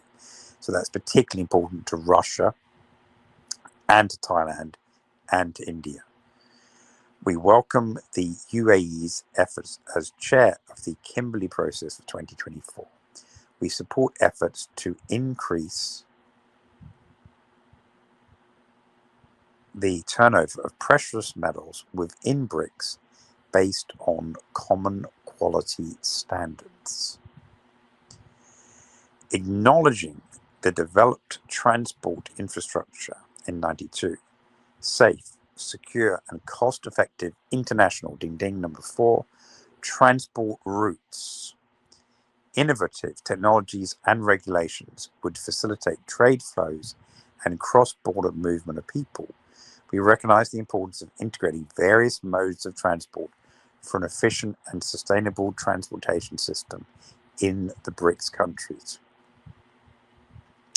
We welcome the outcomes of the first BRICS Transport Ministers meeting in St. Petersburg on 6 June 2024 and look forward to further promoting transport dialogue to meet the demand of all stakeholders and to enhance the BRICS countries' transport potential, whilst also respecting the sovereignty and territorial integrity of all member states while carrying out transport cooperation. We also look forward to exploring opportunities to establish a logistics platform to coordinate and improve transport conditions for multimodal logistics between the BRICS countries. Obviously included within that is the international north-south transportation corridor from St. Petersburg to India via Iran. It'd be interesting to know if any of the new railway lines have been blown up as part of the Aardvark attack today, which apparently will be continuing into tomorrow. It's already tomorrow in their time. In 93, we reiterate our support to the central conditioning role of the the central coordinating role of the World Health Organization in the implementation of multilateral international efforts, number 5, to protect public health from infectious diseases and epidemics, and commit to reform and strengthen the international number 6, pandemic prevention, preparedness and response system. We recognize the fundamental role of primary health care as the key foundation for universal health care and health systems resilience, as well as on prevention and response to health emergencies. We welcome fostering closer ties amongst BRICS health institutions responsible for sanitary and epidemiological health and well-being, also prevention, preparedness and response to epidemic-prone communicable diseases and the health impact following disasters, and encourage further exploring opportunities for knowledge sharing, exchange of expertise, and undertaking joint projects in the health sector. In 94, we acknowledged the BRICS cooperation on countering tuberculosis and antimicrobial resistance, as well as strengthening capacities in preventing communicable diseases and other health issues such as non-communicable diseases, research and development, experience sharing, including on traditional medicine systems, digital health, nuclear medicine, and radiopharmaceutical science, with a particular emphasis on strengthening the radiopharmaceutical supply chain and enhancing isotope productions, alongside fostering the development of advanced digital solutions, greatly contributes to relevant international number 8 efforts. I'm glad I chose a better word for the drinking game. In 95, we support the initiatives of the BRICS Research and Development Vaccine Center, further development of the BRICS Integrated Early Warning System for preventing mass infectious diseases, and operations of the BRICS TB Research Network. We welcome the outcomes of the 79th United Nations General Assembly high-level meeting on antimicrobial resistance, committing to a clear set of targets and actions, including reducing the estimated 4.95 million human deaths associated with bacterial AMR annually by 10% by 2030. We express concern about the growing threat of AMR to all sectors of the economy, in particular healthcare, and note the timeliness of holding the first BRICS conference on antimicrobial resistance in May of 2024. In 96, recalling significant potential of BRICS countries in the field of nuclear medicine, we welcome the decision to establish a BRICS working group on nuclear medicine. We welcome the successful holding of the first BRICS Nuclear Medicine Forum on the 20th and 21st of June 2024 in St. Petersburg, and the publication of the BRICS Review of Best Practices in Nuclear Medicine. In 97, we welcome the release of the first edition of the BRICS Health Journal and take note of the creation of the BRICS Medical Association. At this point, it's just becoming absurd how many new institutions they are creating. It's a complete parallel universe. We support the launch of the BRICS Public Health Institutes Network, yet another one, a platform designed for the exchange of experiences and best practices in strengthening and protecting public health. In 98, we look forward to enhanced BRICS cooperation, including through established mechanisms in remote sensing satellite applications for the economic and social development of the BRICS countries, including in the support of combating climate change, disaster risk reduction, and early warning systems. We encourage enhancing interagency dialogue to further explore cooperation possibilities in the peaceful exploration and use of outer space, and in this regard, welcome the statement of the BRICS head of space agencies. In 99, recognizing that the BRICS countries have a huge tourist potential, we welcome the results of the first BRICS Tourism Forum held in Moscow on the 20th to the 21st of June 2024. That all of these events in Russia are part of the 200 odd events that Russia has been hosting during the course of 2024. 200. So like every other day there's a BRICS event. And I don't think the Western public are understanding or have been cognizant of just how much activity has been going on below the surface. 200 events. We commit to further strengthening people-to-people connectivity, enhancing multi-stakeholder cooperation, as well as developing joint projects in the tourist sphere. We appreciate the adoption of the roadmap for BRICS tourism cooperation aimed at facilitating tourist exchanges, skills development, and promoting sustainable tourism and digitalizing tourist services. In point number 100,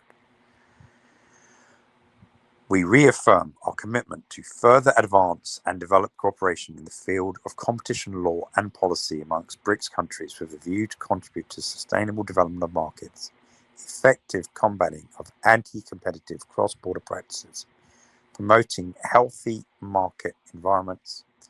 We acknowledge the role of the BRICS International Competition Law and Policy Center activities in the knowledge creation and knowledge sharing amongst BRICS competition authorities, and the importance to ensure the most favorable conditions for the competition law development of BRICS economies and work towards the elimination of monopoly barriers in socially important markets. We welcome the holding of the 9th BRICS International Competition in Conference in 2025 in South Africa. 101. We welcome the continued evolution of cooperation among BRICS countries, including but not limited to further discussion on the Mutual Administrative Assistance Agreement, the signature of the BRICS Authorized Economic Operator Joint Action Plan amongst the BRICS custom administrations towards mutual recognition of their respective authorized economic operator programs.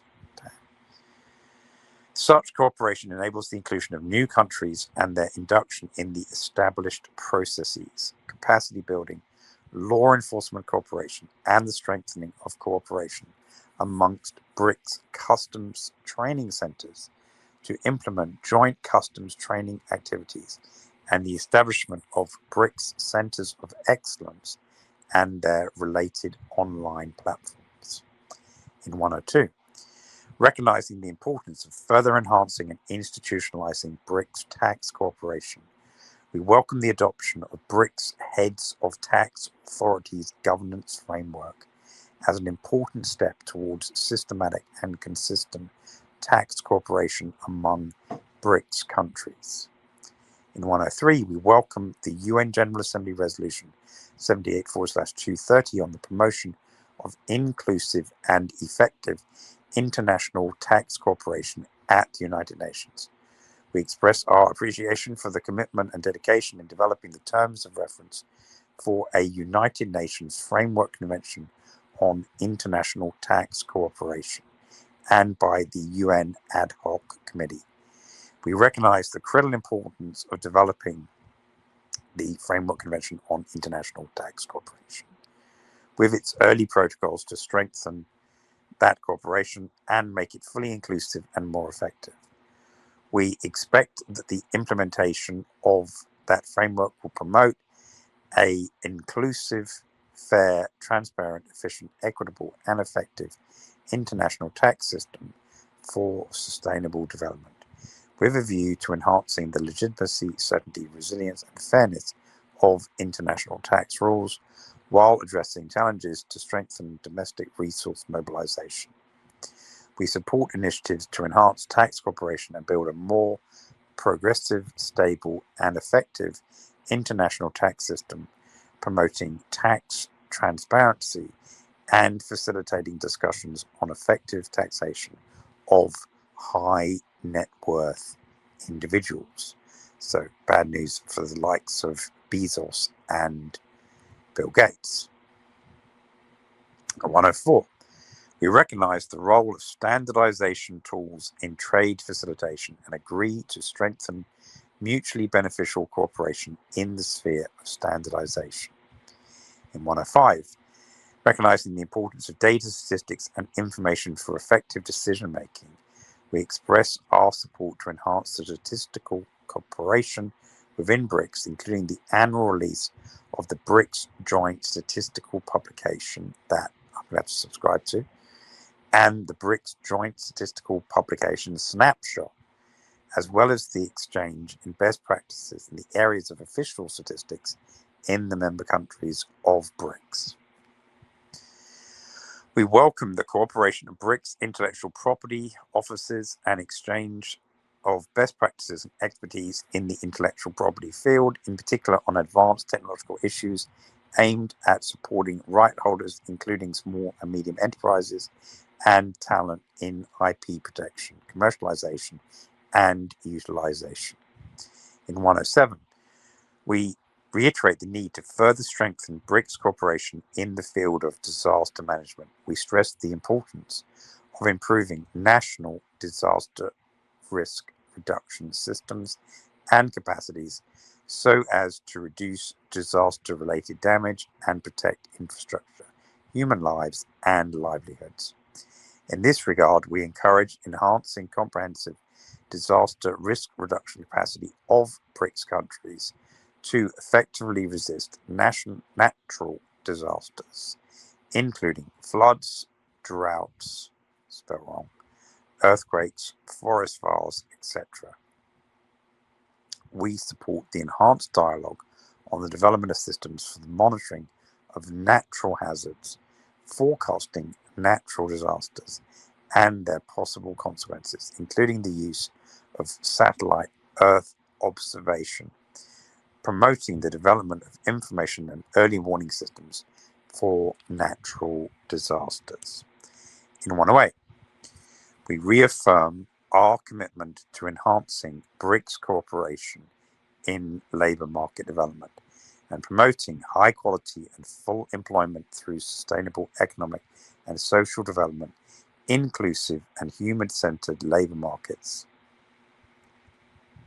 We commit to continue efforts to develop comprehensive strategies for lifelong learning, vocation guidance, continuous professional education, and vocational skills training to ensure workers are equipped with the skills needed for the future of work and a resilient and equitable labour market. We emphasise the importance of regulating platform employment to ensure decent work, fair compensation, and social protection for all.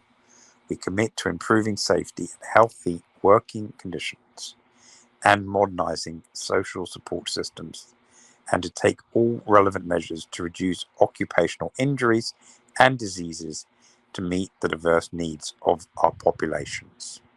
In 1 and 9, we highlight the important role that public sector auditing plays in ensuring efficiency, accountability, and effectiveness, and the transparency of public administration in BRICS countries, and maintaining their financial and economic stability. We welcome increased interaction and sharing of best practices between supreme audit institutions of the BRICS countries. We also pay special attention to the need for improvement of the activities of external public sector audit institutions operating at the regional and local level within BRICS countries in accordance with the Supreme Audit Institution's mandates and procedures, as appropriate, of course. In 110, we recognize the need of deepening cooperation in the field of justice within the BRICS framework and acknowledge the first meeting of the BRICS Ministers of Justice. We recognize the importance of attracting investment and developing the economies of the BRICS countries and developing robust framework to address investors' grievances with further consultation and deliberations among BRICS countries. We take note of the Russian initiative to establish the BRICS International Investment Arbitration Center. We acknowledge the enormous potential of the BRICS countries in the sphere of science, technology, and innovation, and the proposed protocol to the Memorandum of Understanding on Cooperation in Science, Technology, and Innovation. We commend the work of the BRICS SDI Steering Committee being one of the critical mechanisms to manage and ensure the successful holding of the BRICS SDI activities. We welcome the establishment of the BRICS Working Group focusing on social sciences and humanities research, and the adoption of the terms of reference of the BRICS SDI Framework Program to appropriately navigate the further management of joint calls for proposals to support research work, including the early launch of the BRICS SDI flagship projects, recognizing the important role of scientometric systems and databases in modern scientific world, and considering the research potential of BRICS countries, we encourage initiatives aimed at exploring scientometric systems and databases in the BRICS countries. Wow. In 112, we underscore the importance of science, technology, and innovation as a critical catalyst for economic development and improved quality of life of the people in the BRICS nations. We also note the progress made in advancing research development and innovation programs in critical cross-cutting sectors, including biomedical fields, renewable energy, space and astronomical sciences, ocean and polar sciences, through joint research and innovation projects and the promotion of joint institutional exchanges. We commend the SDI sector for establishing the SDI Framework Program for possible funding of joint collaborative research and innovation in priority scientific areas. We encourage BRICS member countries to explore the possibility of allocating funding for research and development, especially for supporting innovation initiatives for startups and SMEs, while aligning with their national priorities and strategies. We encourage the establishment of incubation and startup centers to promote innovation and technology within the BRICS SDI Framework Program. In 113, we note with appreciation measures taken by BRICS countries to establish frameworks for building capacities in SDI policy development, platforms for technology foresight studies, and supporting the capacities of young scientists and innovators.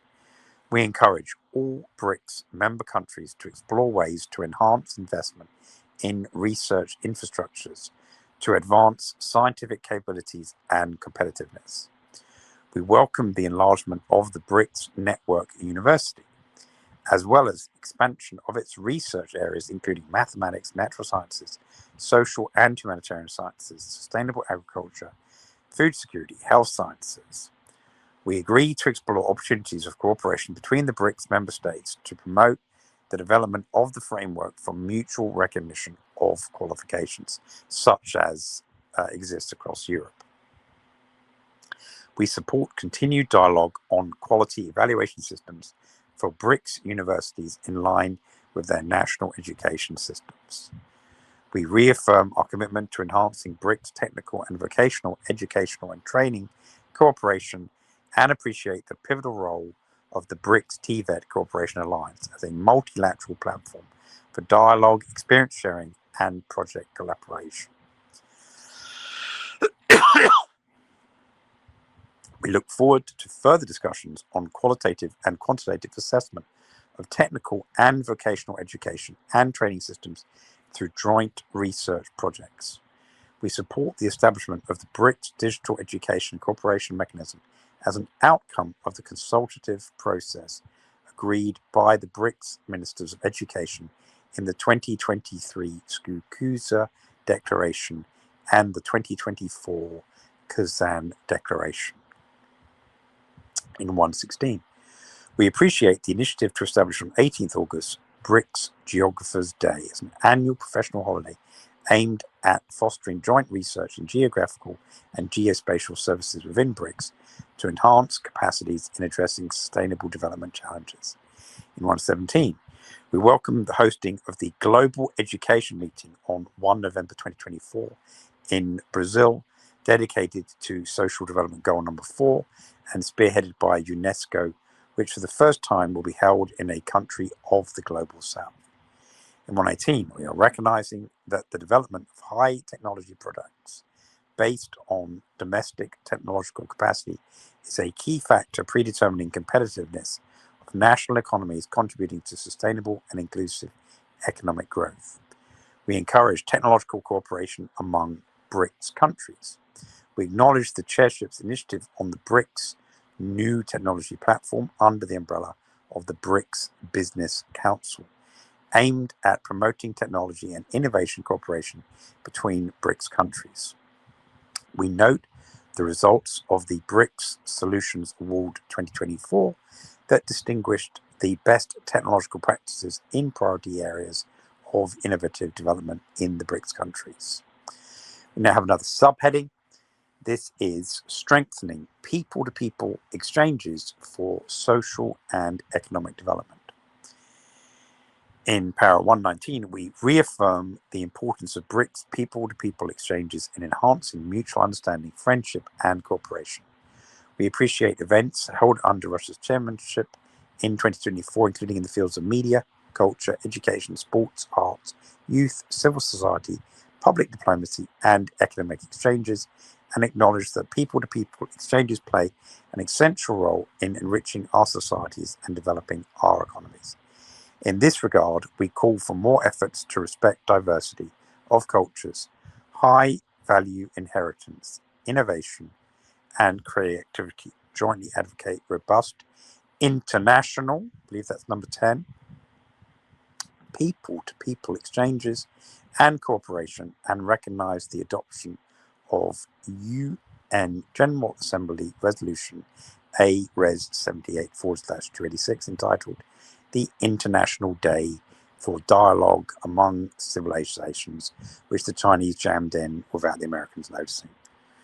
In 120, we recognize our commitment to enhancing international, number 11, cooperation in education, science, culture, communication, and information in view of the complexity of contemporary challenges and transportations. And in this regard, note the relevance of the principles set forth in the UNESCO Constitution and its mandate to foster cooperation and peace through international number 12, collaboration that should be based on equality, dialogue, mandated programmatic activities, and the spirit of consensus.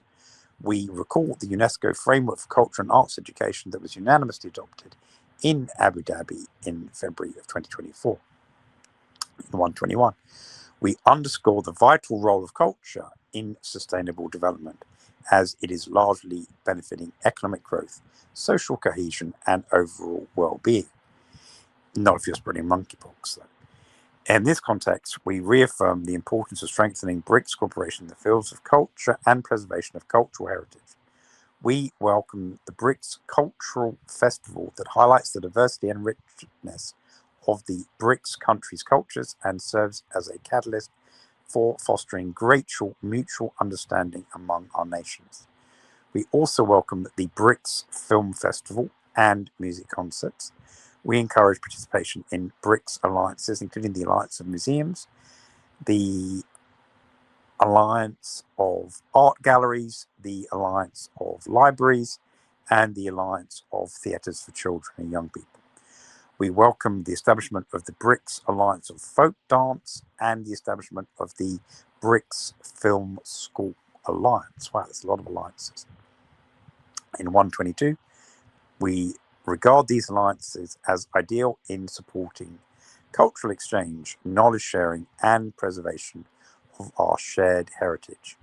Through these initiatives, we aim to deepen cultural ties, enhance mutual appreciation, and contribute to a more interconnected world.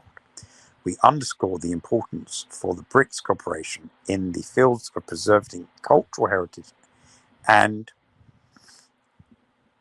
all forms of culture. We recall the UNESCO World Conference on Cultural Policies and Sustainable Development and the G20 New 20 Leaders Declaration in 2023, where we recognize the power of culture as a major catalyst for sustainable development, including creativity, innovation, and inclusive economic growth, social cohesion, and environmental protection. In 123, we emphasize that all BRICS countries have rich traditional sport culture and agree to support each other in the promotion of traditional and indigenous sports among BRICS countries and around the world. We strongly oppose any form of discrimination on the grounds of age, sex, disability, race, ethnicity, origin, religion, economic, or other status of athletes. We recognize the importance of joint BRICS sports events, meetings, conferences, and seminars in the field of sports science and sports medicine. 124, we attach great importance to the role of BRICS in developing sports ties among BRICS countries, including mass, youth, school, and student sports, high priority sports, para sports, and national and traditional sports. In this regard, we appreciate Russia's chairmanship for hosting the BRICS Games in Kazan in June, which brought together participants in 27 sports disciplines.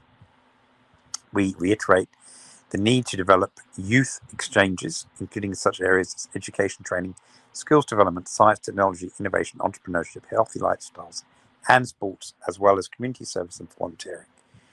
We positively assess the results of the BRICS Youth Summit held in July 2024 and recognize its value as a platform for open discussion and constructive interaction between the young people of BRICS countries. We intend to promote further the BRICS Youth Council, which serves as a mechanism for the development and consolidation of the youth agenda within the Alliance.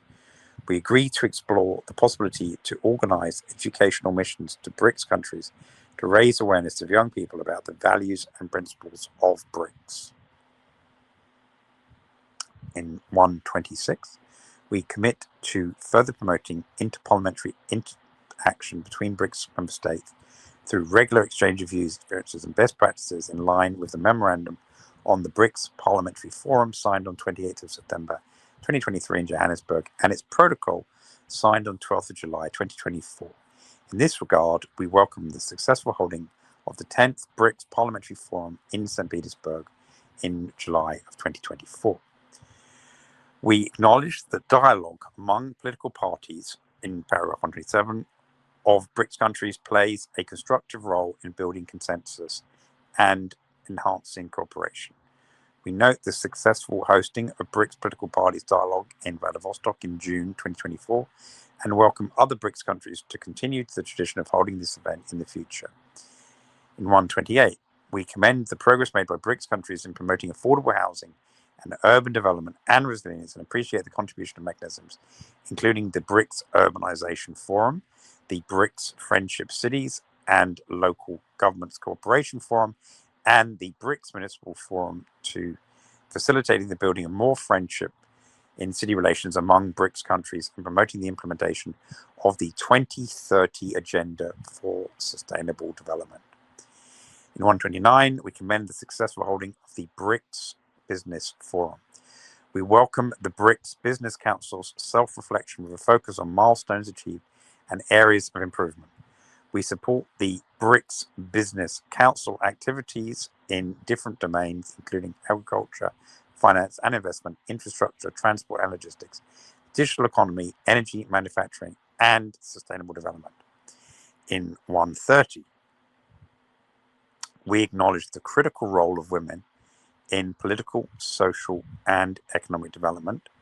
We underline the importance of women's empowerment and their full participation on the basis of equality in all spheres of society, including their active participation in decision-making processes, including in senior positions, which are fundamental for the achievement of equality, development, and peace. We recognize that inclusive entrepreneurship and access to finance for women would facilitate their participation in business ventures, innovation, and the digital economy. In this regard, we welcome the outcomes of the ministerial meeting on women's affairs and BRICS women's forums held in September under the theme Women, Governance, and Leadership, and recognize the valuable contributions of these annual meetings to the development and consolidation of women empowerment across all three pillars of BRICS cooperation. In 131, we appreciate the efforts of the BRICS Women's Business Alliance to promote women's entrepreneurship, including the launch of the Common BRICS Women's Business Alliance digital platform, the holding of the first BRICS Women's Entrepreneurship Forum in Moscow on June 2024, and the first BRICS Women Startups Contest. We support further strengthening cooperation between the BRICS Women's Business Alliance and women entrepreneurs from the Global South, including the establishment of regional offices as appropriate. Then finally, there's this final paragraph and then two kind of like notes of thanks.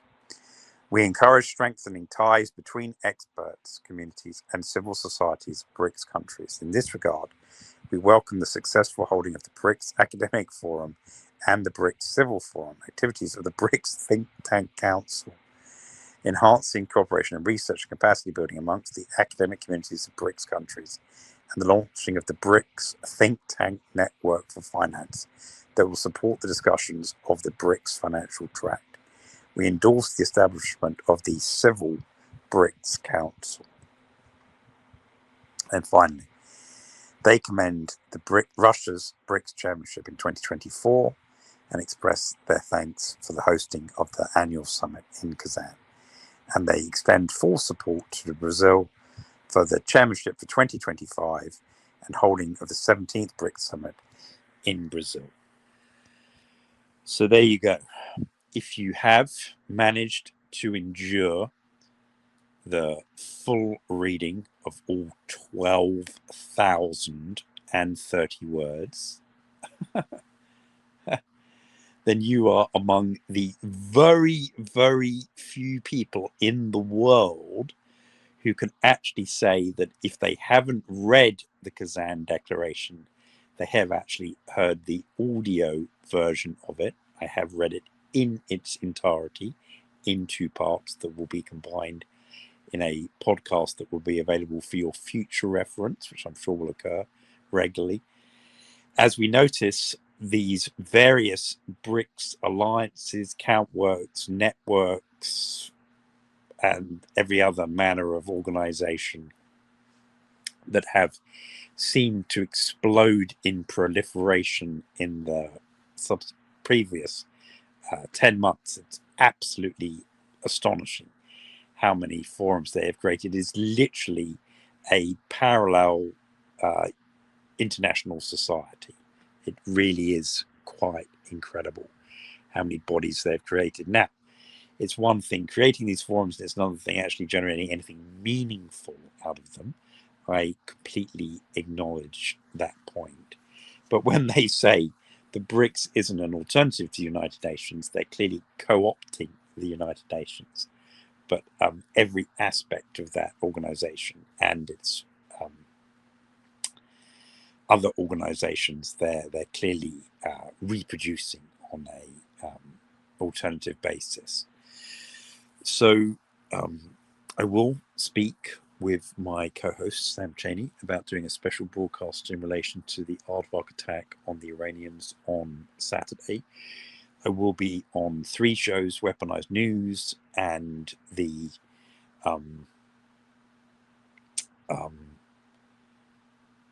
Patrick Henningson's show and the George Galloway show on Sunday, there's a possibility that I'll be invited back on the Roads to Liberty show on Saturday, the 26th of October. They very kindly invited me last weekend, but something rather tragic occurred of a family nature, and so I was prevented from participating in that at the very last moment. So my apologies to them, which I need to extend privately as well. And we have, somewhat in parody form, a close-out video clip from the movie The 13th Warrior.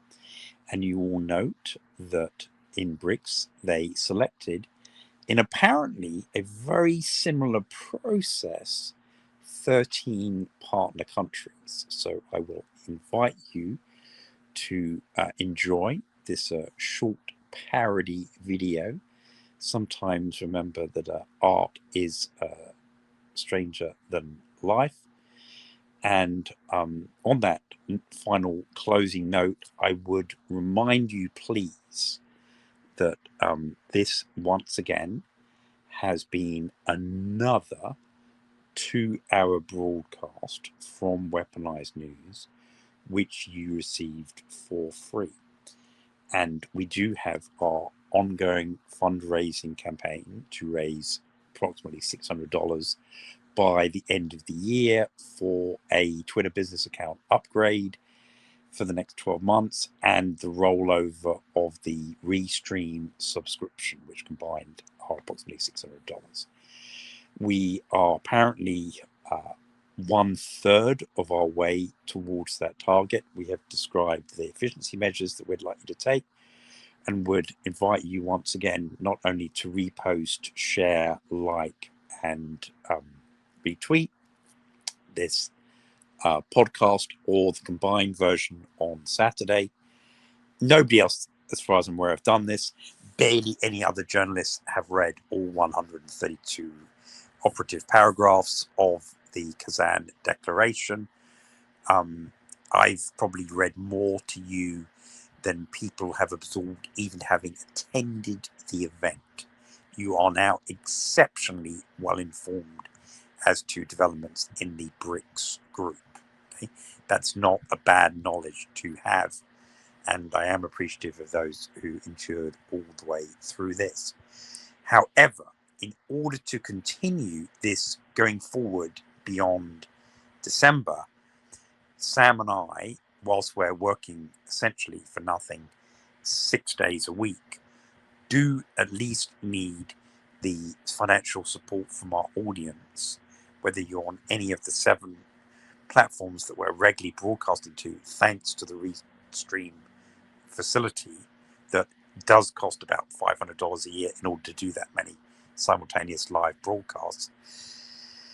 We need $600, and Sam has a lot of family commitments, and I'm in a similar situation. So all we're asking, whilst you're receiving all this information with no paywall and no regular subscription fees, is for whatever you can spare in the next 2 months in order that we can make those 2 payments without sacrificing other existing family obligations. And so far, we've had a number of people, one of whom was extraordinarily generous and gave us $100 cash already. So anything you're able to give, $5 through $100 will help us on that way. And then rest assured, I will stop mentioning this as frequently as I do. Failing that, as I explained yesterday, we are otherwise going to have to order 1,000 Shabbat Messiah Israeli army patches and sell those alongside our weaponizednews.com psychedelic stickers. So if you don't want to be bombarded with Aardvark arm patches from here to the second coming, then please do dig deep in order to help us out to meet that fundraising goal. Just an additional $400 to go. So on that note, please do enjoy this rather humorous little clip that I did find while spending a great deal of time preparing for my hopefully final solo show. We'll be back on Sunday. Please look out for headlines.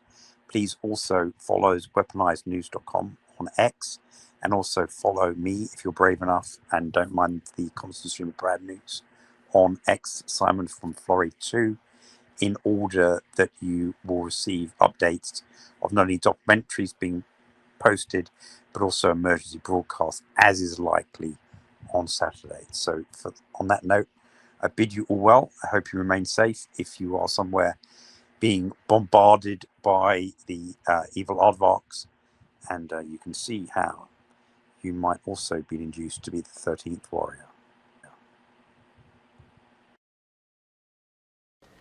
What thing could affect them so? Quit tan horrible est. No, quite one. No, quite one. The name cannot be said. Hvor den dødsengel? Hämta dödsängeln. Walker, Ska komma hit. Mortis. He calls for the angel of death.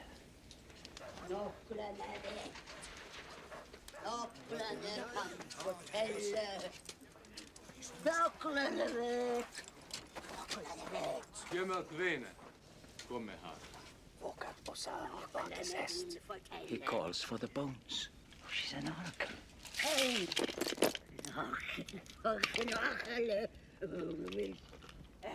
Valkyrier! Vocat hominum ad numerum lunarum. She calls for men in number of the moons. 13. The number of months in their year. She says 13 men must go. Som det mån. Vem skall bli den första? Vem vill vara den första man? Jeg ved det første man. Vem vill vara den andra man? Jag vill vara den andra man. Vem vill vara den tredje man? Tredje man. Och vem ska bli den fjärde mannen?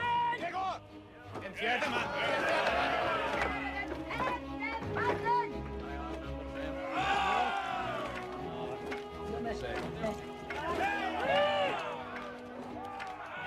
Den femte mannen!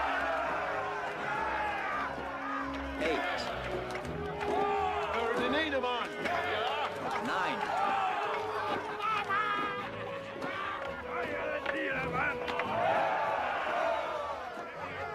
Ten.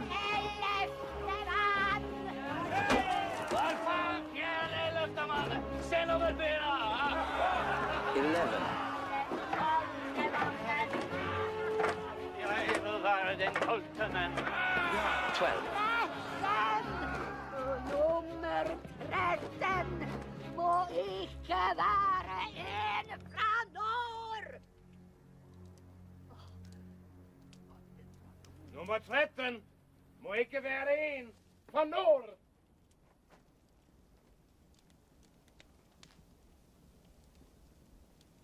Araberen!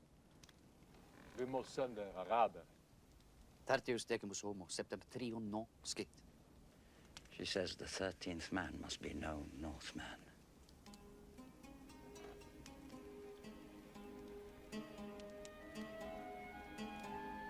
What the hell are you saying?